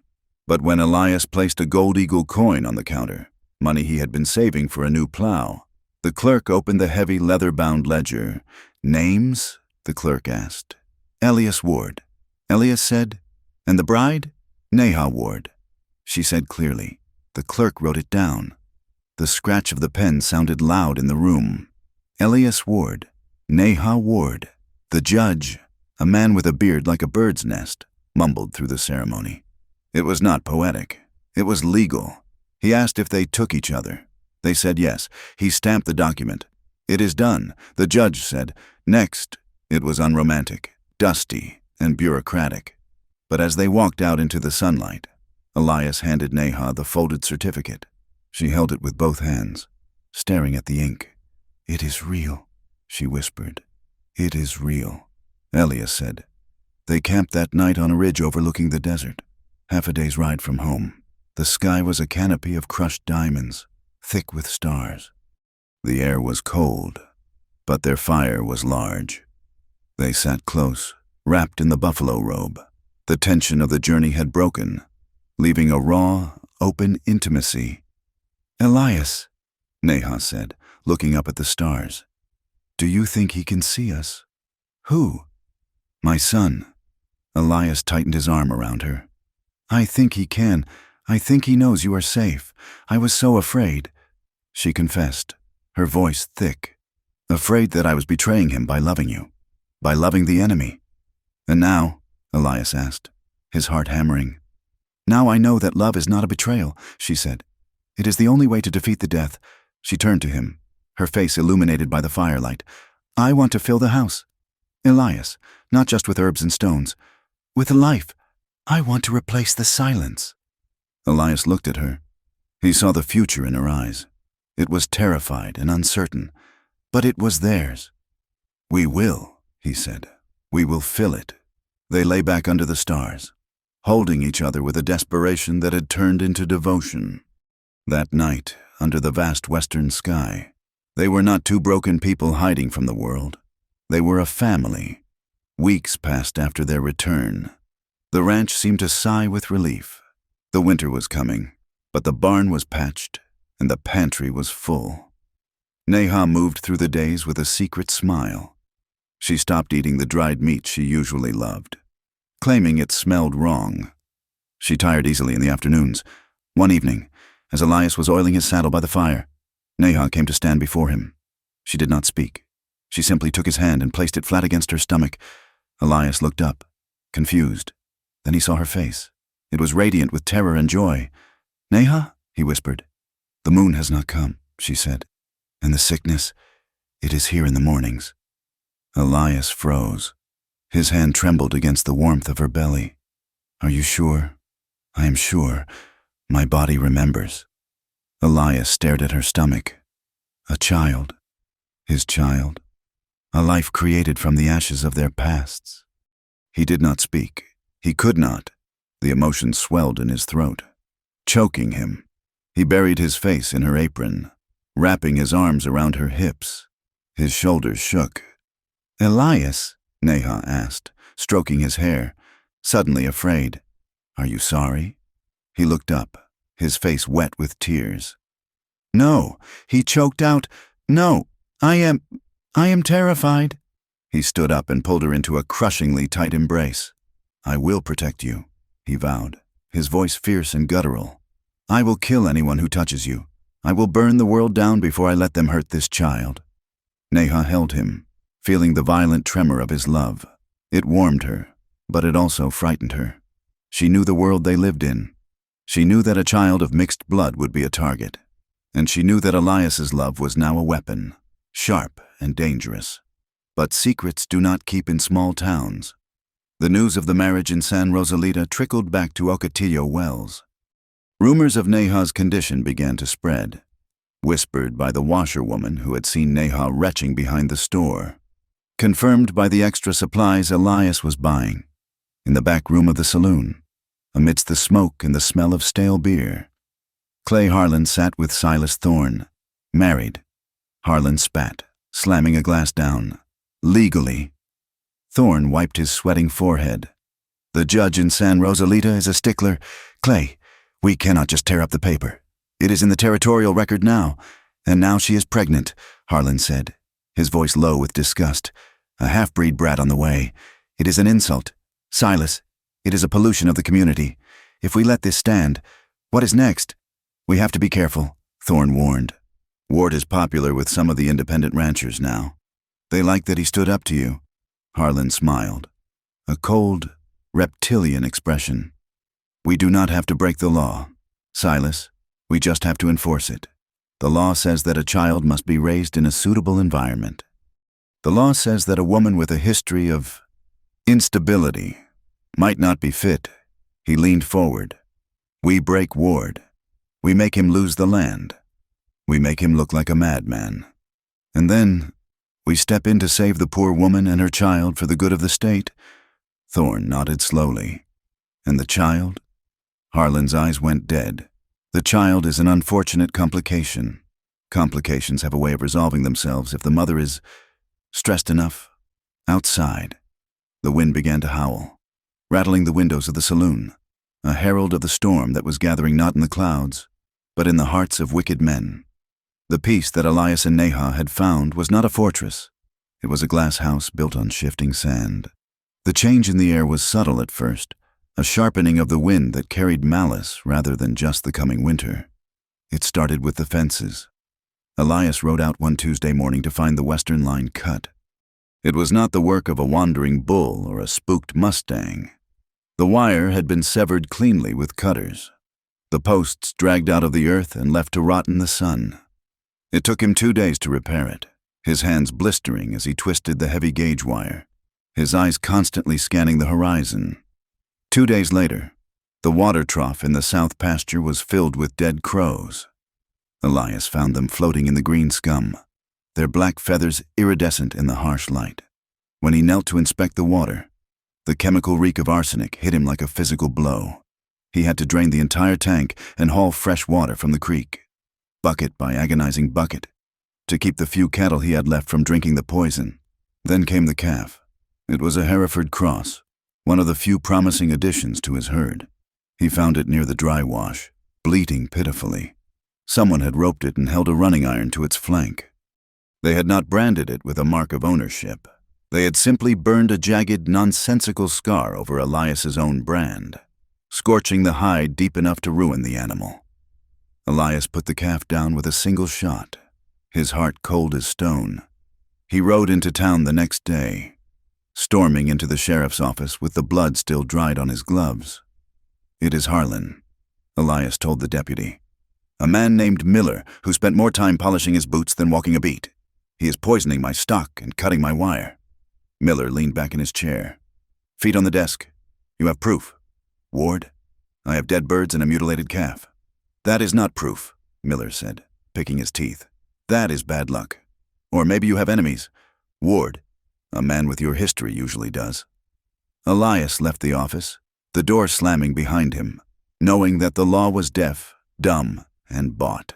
Back at the ranch, the tension was a physical weight. Neha felt it as keenly as Elias. Her pregnancy was advancing. The sickness of the first weeks had passed, replaced by a deep, wearying fatigue and a swelling of her belly that could no longer be hidden under her apron. Elias tried to keep her inside. "Stay in the house today," he urged her one morning as he reached for his rifle. "Please, Neha, if they come while I am out, I will not hide like a mouse in a hole," Neha said, tying a scarf around her hair. "You are carrying a child," Elias argued, his voice rising with fear. "You cannot be hauling water and chopping wood. I am carrying life, not a sickness," she retorted. "My mother rode a horse until the day I was born. If I sit in the dark and wait for them, fear will eat the baby. I must work. Work keeps the blood strong." She compromised only slightly. She moved slower. She let Elias lift the heavy grain sacks, but she refused to stop. She walked the perimeter of the house, checking the shutters. She kept a knife in her pocket and a shotgun near the back door. She was not just a nesting mother. She was a warrior preparing a stronghold. The blow came on a Thursday, when the sky was the color of a fresh bruise. Elias had ridden to the far north pasture, nearly 5 miles from the house, to check on the remaining herd. It was a decoy, though he did not know it then. A report of stray cattle had drawn him away, leaving the ranch exposed. The sun was setting, dipping below the jagged peaks and casting long, blood-red shadows across the valley. Neha was in the barn, measuring out oats for the horses. She had hired a boy from a neighboring homestead, a lanky teenager named Billy who had a good heart but skittish nerves, to help with the heavy lifting. "I think the roan is favoring his left leg," Billy said, stroking the nose of the bay gelding. "We will check it," Neha said, running her hand down the horse's hock. She stopped. Her head snapped up. Outside, the rhythm of hooves broke the evening quiet. It was not one horse. It was many. They were riding hard, and they were not slowing down as they approached the yard. Billy looked at her, eyes wide. "Is that Elias?" "No," Neha said. Her voice was ice. She moved to the barn door and peered through a crack in the wood. 10 riders. They wore long dusters and hats pulled low, but she recognized the horses. These were Harlan's men. And in the center, riding a massive black stallion, was Clay Harlan himself. They carried torches, rags soaked in kerosene and wrapped around sticks, that burned with smoky, orange flames against the twilight. "They are here to burn us out," Neha whispered. She turned to Billy. The boy was trembling, looking around for a weapon. "Billy, listen to me," Neha commanded. Her voice snapped him to attention. "Open the side gate, the one that faces the creek."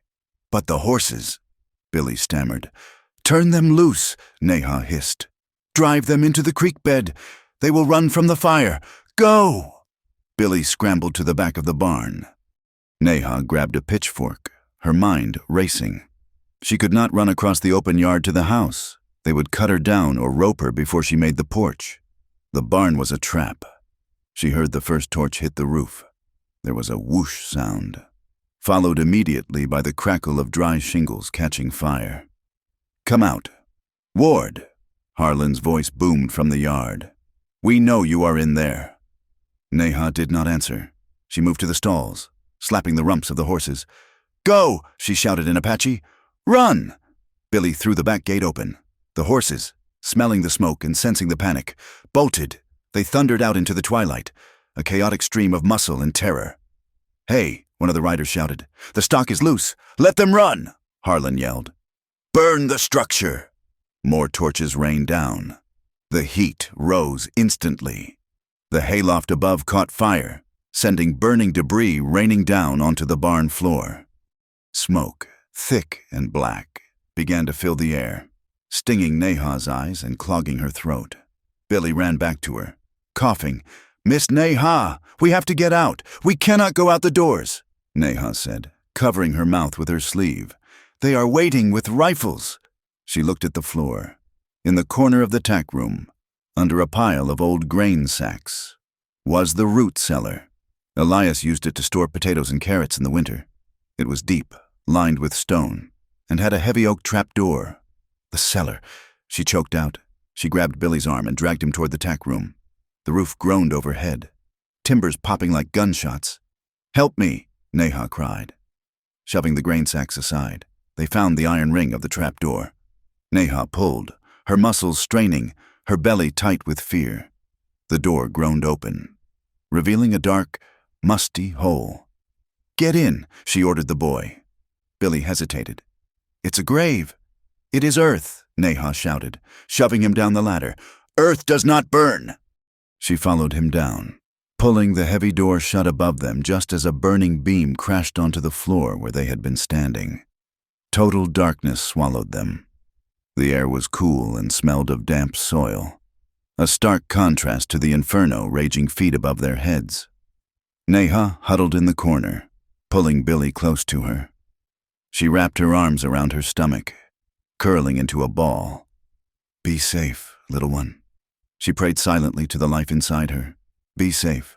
Above them, the roar of the fire was like a living beast, devouring everything Elias had built. Elias saw the smoke from the ridge. It rose like a black pillar against the dying sun, a stain on the perfection of the evening. His heart stopped, then hammered against his ribs with a violence that made him dizzy. Neha. He did not think. He spun his horse and drove his spurs into the animal's flanks. The horse, sensing his rider's terror, launched into a dead run. They flew across the darkening plain, risking gopher holes and broken legs. Elias leaned forward, his face a mask of grim desperation. Every second felt like an hour. The smoke grew thicker, turning from a smudge to a billowing cloud. As he crested the final hill, the scene unfolded before him like a vision of hell. The barn was fully engulfed. Flames licked 50 feet into the air, painting the yard in dancing orange light. The heat washed over him even from this distance. Harlan's men were circled around the burning structure, laughing, their rifles resting on their saddles. Elias let out a roar that was not human. It was a sound of pure, animal anguish. He rode straight into the yard, ignoring the men, ignoring the guns. He bailed off his horse while it was still moving, hitting the dirt and scrambling to his feet. "Neha!" he screamed, running toward the wall of fire. "Hold it right there! Ward!" a voice shouted. A bullet kicked up dust near his boot, but Elias did not stop. He ran to the barn doors, but the heat drove him back. The entrance was a curtain of flame. "Neha!" He fell to his knees, coughing, the smoke searing his lungs.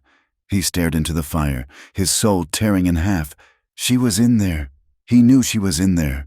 Then he heard it, a muffled sound, not a scream, but a rhythmic pounding. It was coming from the ground.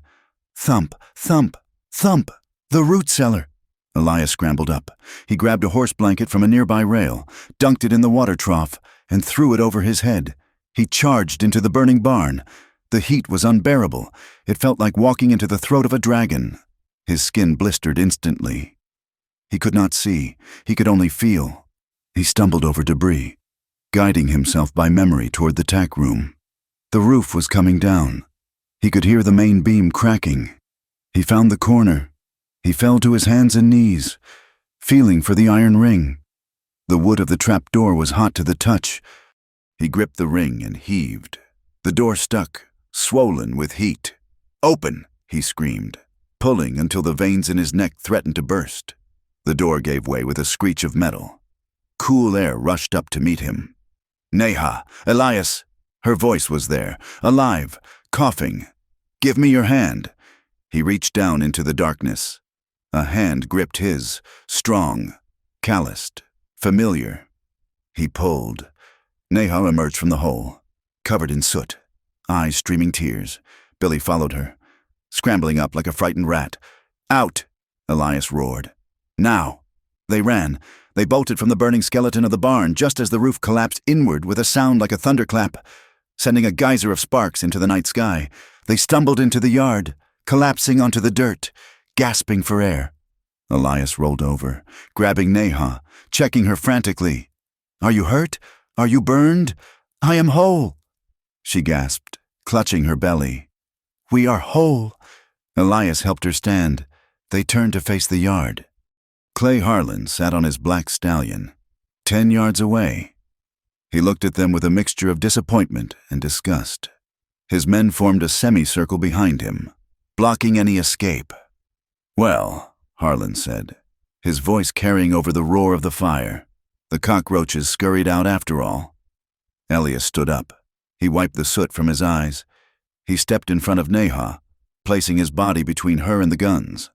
"You burned my barn," Elias said. His voice was terrifyingly calm.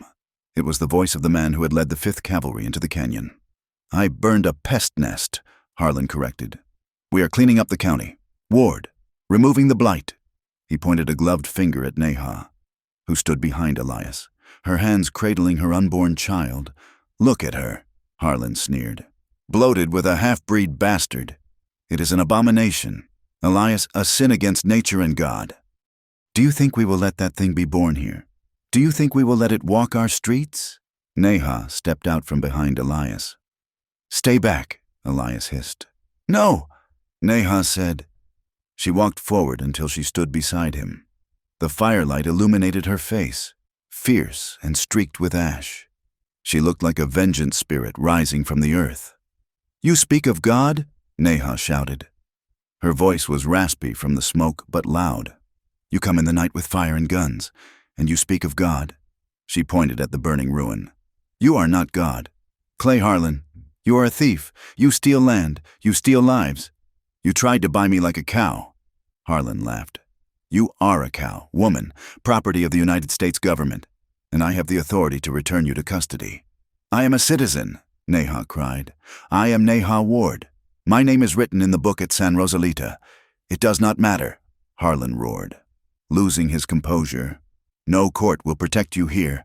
I am the law in this valley." By now, the commotion and the towering flames had drawn attention. A wagon rattled into the yard.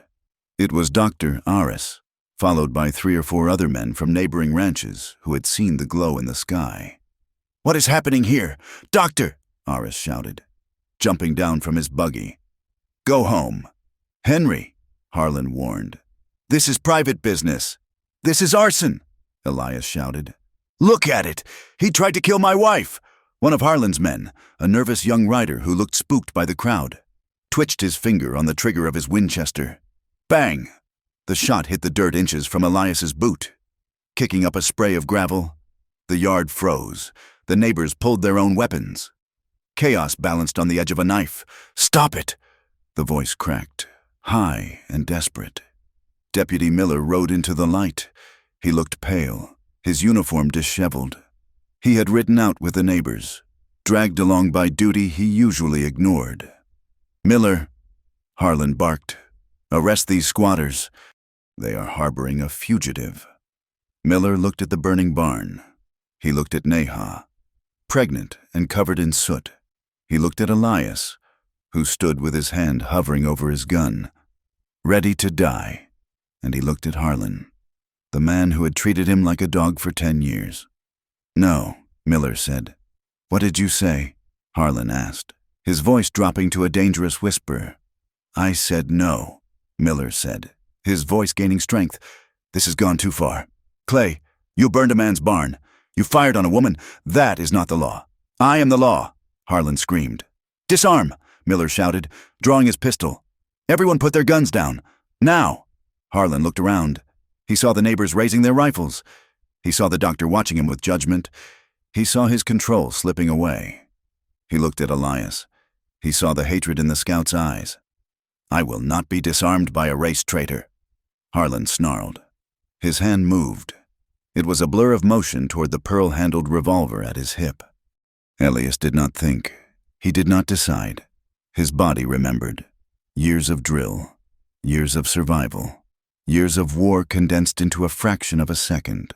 Elias drew. The Colt cleared leather before Harlan's gun was halfway up. Crack! A single shot rang out. It was distinct, sharp, and final. Harlan jerked backward in his saddle as if kicked by a mule. His hat flew off. He stared at Elias, his eyes wide with shock. A small red hole appeared in the center of his chest, ruining the fine gray suit. He slumped forward, sliding slowly off the side of the black stallion. He hit the dust with a heavy, final thud. Harlan's men looked at their fallen boss. They looked at Elias, who stood with his gun smoking, his aim instantly shifting to the next man. "Drop them!" Elias ordered. The nervous rider dropped his rifle. The others followed, the clatter of weapons hitting the ground sounding loud in the silence. Elias did not lower his gun. He walked slowly toward Harlan. The cattle baron lay on his back, staring up at the smoke-filled sky. His breath bubbled in his throat. He looked at Neha, who had followed Elias. "Damn, you—" Harlan wheezed. "Damn, both of—" The light faded from his eyes. He died with a curse on his lips and the taste of dust in his mouth. "It is over." "Doctor," Aris said softly. The Indian agent, Silas Thorne, who had been hiding in the shadows of the tree line, saw his patron fall. He turned his mule and vanished into the darkness, riding hard for the border, knowing his protection was gone. Deputy Miller holstered his gun. his hands shaking. He drew first, Miller said, his voice trembling. I saw it. We all saw it. One of the neighbors nodded grimly. Self-defense, plain and simple. Elias lowered the hammer of his Colt. He reholstered the weapon. He felt cold, despite the heat of the fire. He felt the old sickness, the familiar weight of taking a life. He turned to Neha. She was standing still, staring at the dead man. Then, her knees buckled. Neha! Elias caught her before she hit the ground. She gasped, clutching her stomach, her face twisting in pain. The baby! She moaned. Elias! The baby! Doctor! Aris ran forward, dropping his bag in the dust. Bring her to the porch! Aris shouted. Get her out of the smoke! Elias scooped her up. She felt light, fragile. He carried her to the house, kicking the door open. He laid her on their bed, the bed they had shared for warmth, the bed where they had made this life. The doctor pushed Elias aside. I need water and towels. Elias ran.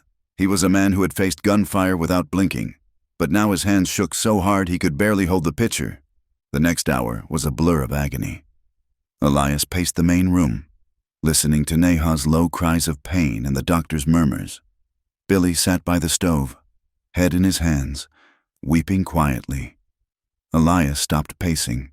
He went to the boy and put a hand on his shoulder. You did good. Billy, Elias said hoarsely. You saved the horses. You saved her. Billy looked up, his face streaked with soot. I was scared. Mr. Ward, so was I. Son, so was I. The door to the bedroom opened. Doctor. Aris stepped out. He looked exhausted, wiping his hands on a rag. Elias looked at him, unable to ask the question. Aris let out a long sigh. She is stable, Aris said. The stress, the smoke, it brought on contractions, but they have stopped. And the child, Elias whispered. Aris nodded slowly. The heartbeat is strong.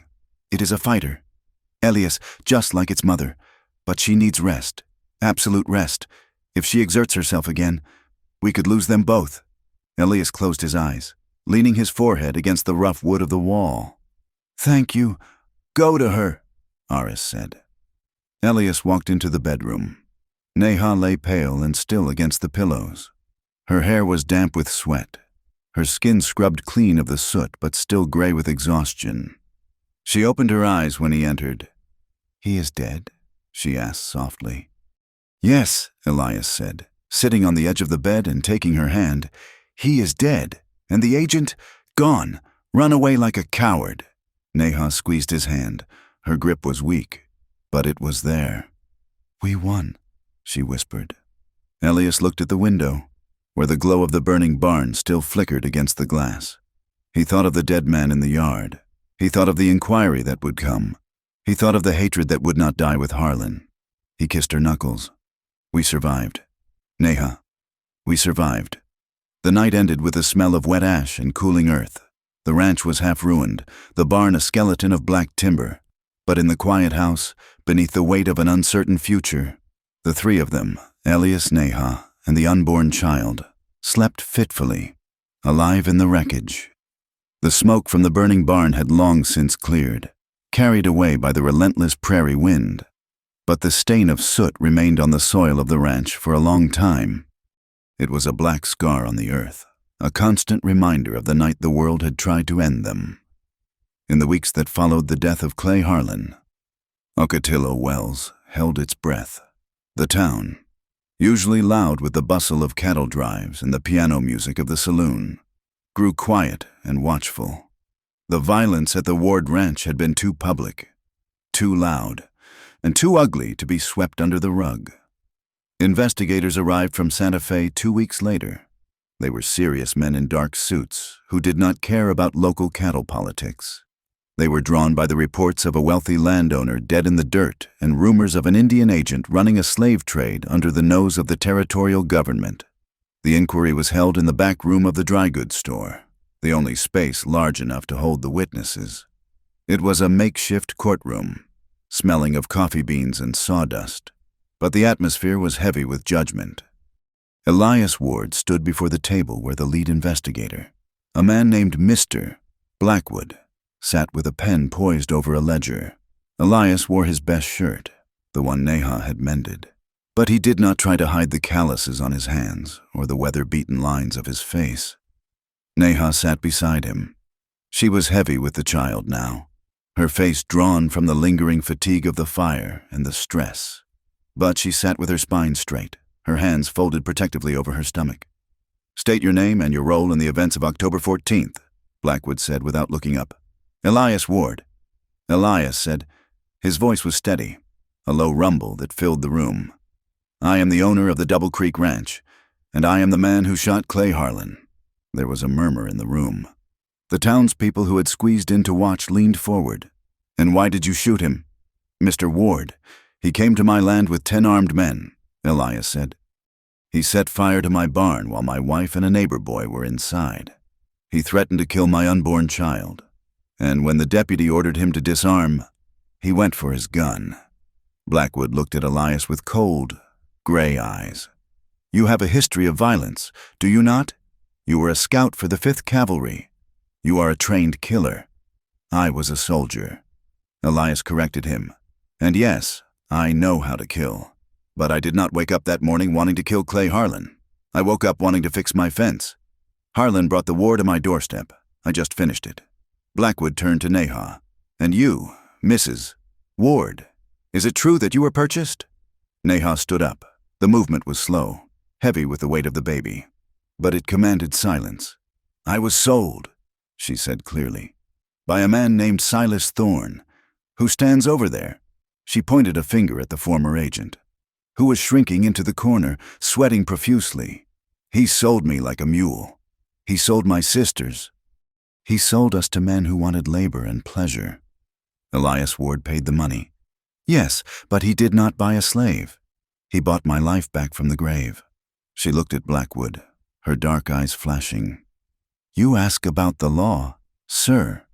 Where was the law when my husband was shot? Where was the law when Harlan burned our winter feed? The law only came when a white man died." The room went deadly silent. It was a truth that no one wanted to admit, but it hung in the air, undeniable. Deputy Miller stepped forward then. He looked tired, but for the first time in his life, he looked like a man who could sleep at night. "I was there, sir," Miller testified. "Harlan was out of control. He declared himself the law. I ordered him to stand down.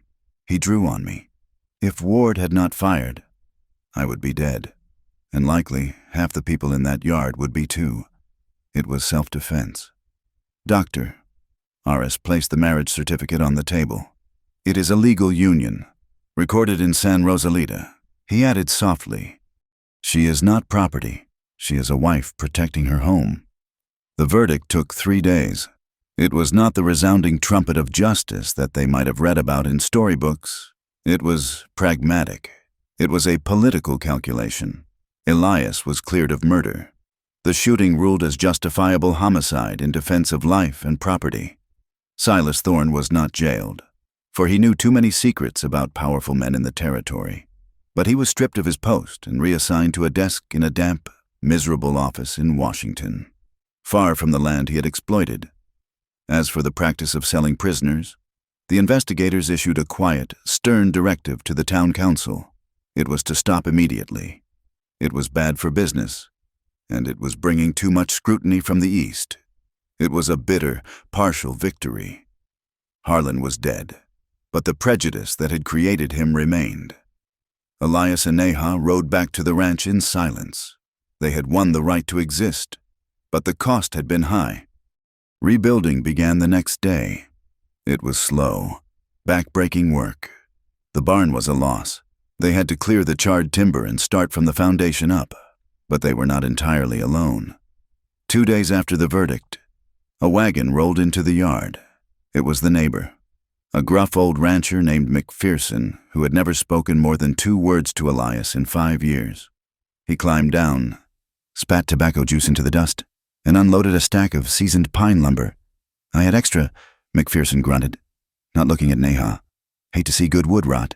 He drove off before Elias could thank him.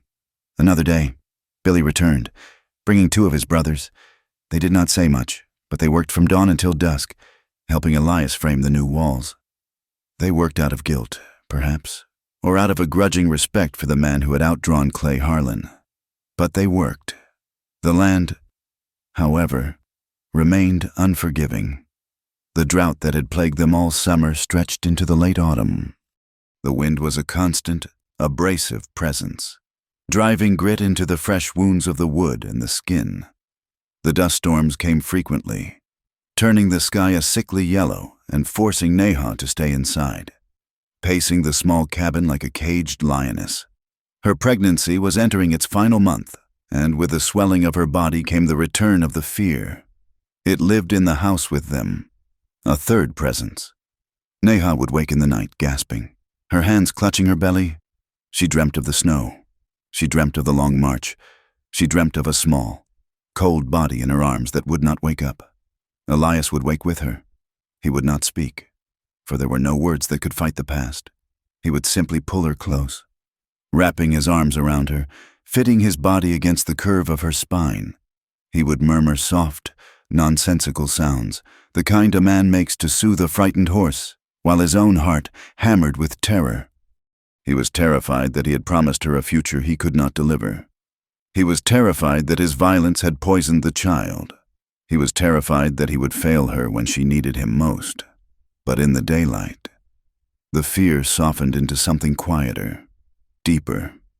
They sat on the porch in the evenings, wrapped in the buffalo robe, watching the sun set behind the purple hills. Neha would sit between his legs, leaning back against his chest, and Elias would rest his large, scarred hands over the mound of her stomach. He moves like a warrior, Neha whispered one evening as the baby kicked hard against Elias's palm.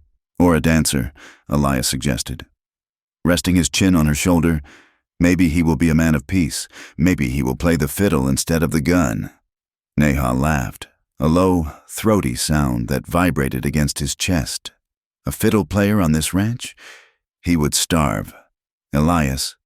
Then we will feed him, Elias said, kissing her temple. Their desire for each other had not faded, but it had changed. It was no longer the desperate, hungry thing it had been in the beginning. It was protective. It was reverent. When they lay together in the dark, Elias touched her as if she were made of holy glass. He traced the stretch marks on her skin with awe. He worshipped the life she was carrying, and in doing so, he worshipped her. Neha insisted on teaching him. She knew that the child would be born into a world that would try to strip him of his mother's heritage, and she refused to let that happen. Say it, she would command gently as they sat by the fire. Gawa, Gawa, Elias repeated, stumbling over the guttural sound. It means home, she explained, but not just a house. It means the place where the fire burns, the place where you are safe. Gawa, Elias said again, looking around the cabin. And this, she said, taking his hand. Shilna Ash, Shilna Ash. He tried. It means, my partner, the one I walk with. Elias squeezed her hand. Shilna Ash. And for the baby? He asked. Neha smiled, a sad, sweet smile. Me. It means child. But also, I need thunder, because he was born from the storm. Elias used the words. He whispered them to her when she was tired. He spoke them to the belly. He wove them into the fabric of their life, small threads of Apache gold in the gray wool of their days. The baby came on a Tuesday night in November, riding in on the back of a storm that finally broke the drought. It started with a drop in pressure that made Elias's old injuries ache. Then came the clouds, heavy and slate gray, rolling over the mountains. By sunset, the rain was falling, not a sprinkle, but a deluge. It hammered against the roof, drowning out the sound of the wind. Neha groaned as she was clearing the supper dishes. She gripped the edge of the table, her knuckles turning white. Elias was at her side in an instant. Is it time? It is time, she gasped. Elias ran into the storm to saddle the horse. He rode for Doctor. Aris, like the devil, was chasing him, the mud flying from the gelding's hooves. He found the doctor at home. and they rode back together, heads bowed against the driving rain. The labor was long. It was brutal. Neha fought for every breath. She did not scream. She was too proud for that, but she made low, guttural sounds of pain that tore Elias apart. He stayed by her side, wiping her forehead with a cool cloth, holding her hand until he thought his fingers would break. He saw the fear in her eyes. It was not fear of the pain. It was the memory. She was back on the trail. She was back in the snow. "Stay here. Neha," Elias whispered urgently, pressing his forehead to hers. "Stay in this room. You are safe. Gawa. You are in your Gawa. I cannot," she panted, her eyes rolling back. He is slipping away. He is not slipping," Elias promised, though he looked at Dr. Aris with panicked eyes. "He is coming to us. Fight for him. Neha, fight, Doctor." Aris worked with quiet efficiency, his face grave in the lamplight. "One more time. Neha," Aris commanded. "Give me everything you have." Neha let out a cry that was pure, raw power. She arched her back, her body convulsing with a final effort. And then, silence. The rain hammered on the roof. The fire popped, but from the bed, there was no sound. Elias stopped breathing. He looked at the doctor. Aris was holding a small, slick bundle in his hands. The baby was blue. "Still, no," Elias whispered. "God, no." Neha struggled up on her elbows. "Why is he quiet? Elias, why is he quiet?"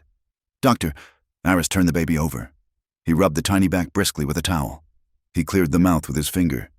"Come on, little one," Aris muttered. "Breathe." Elias gripped Neha's hand. He felt her trembling. He felt the abyss opening up beneath them, ready to swallow them whole. Then, a cough, a sputtering sound, and then a wail. It was thin and high, like the cry of a hawk. It pierced the room, louder than the storm, louder than the ghosts. He cried. He lived. "Oh!"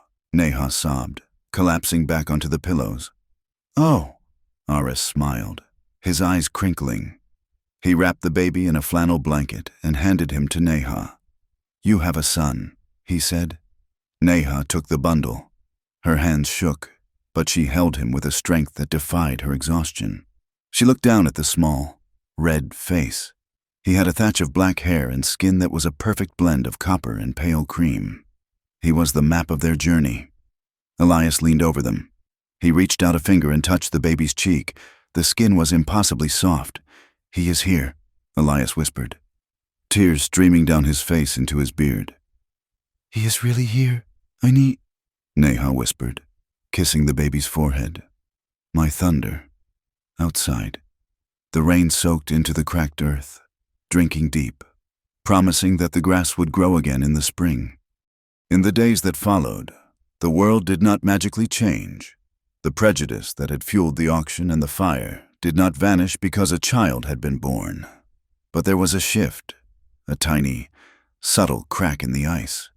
Some of the townsfolk stayed away, still muttering about the half-breed on the Ward Ranch.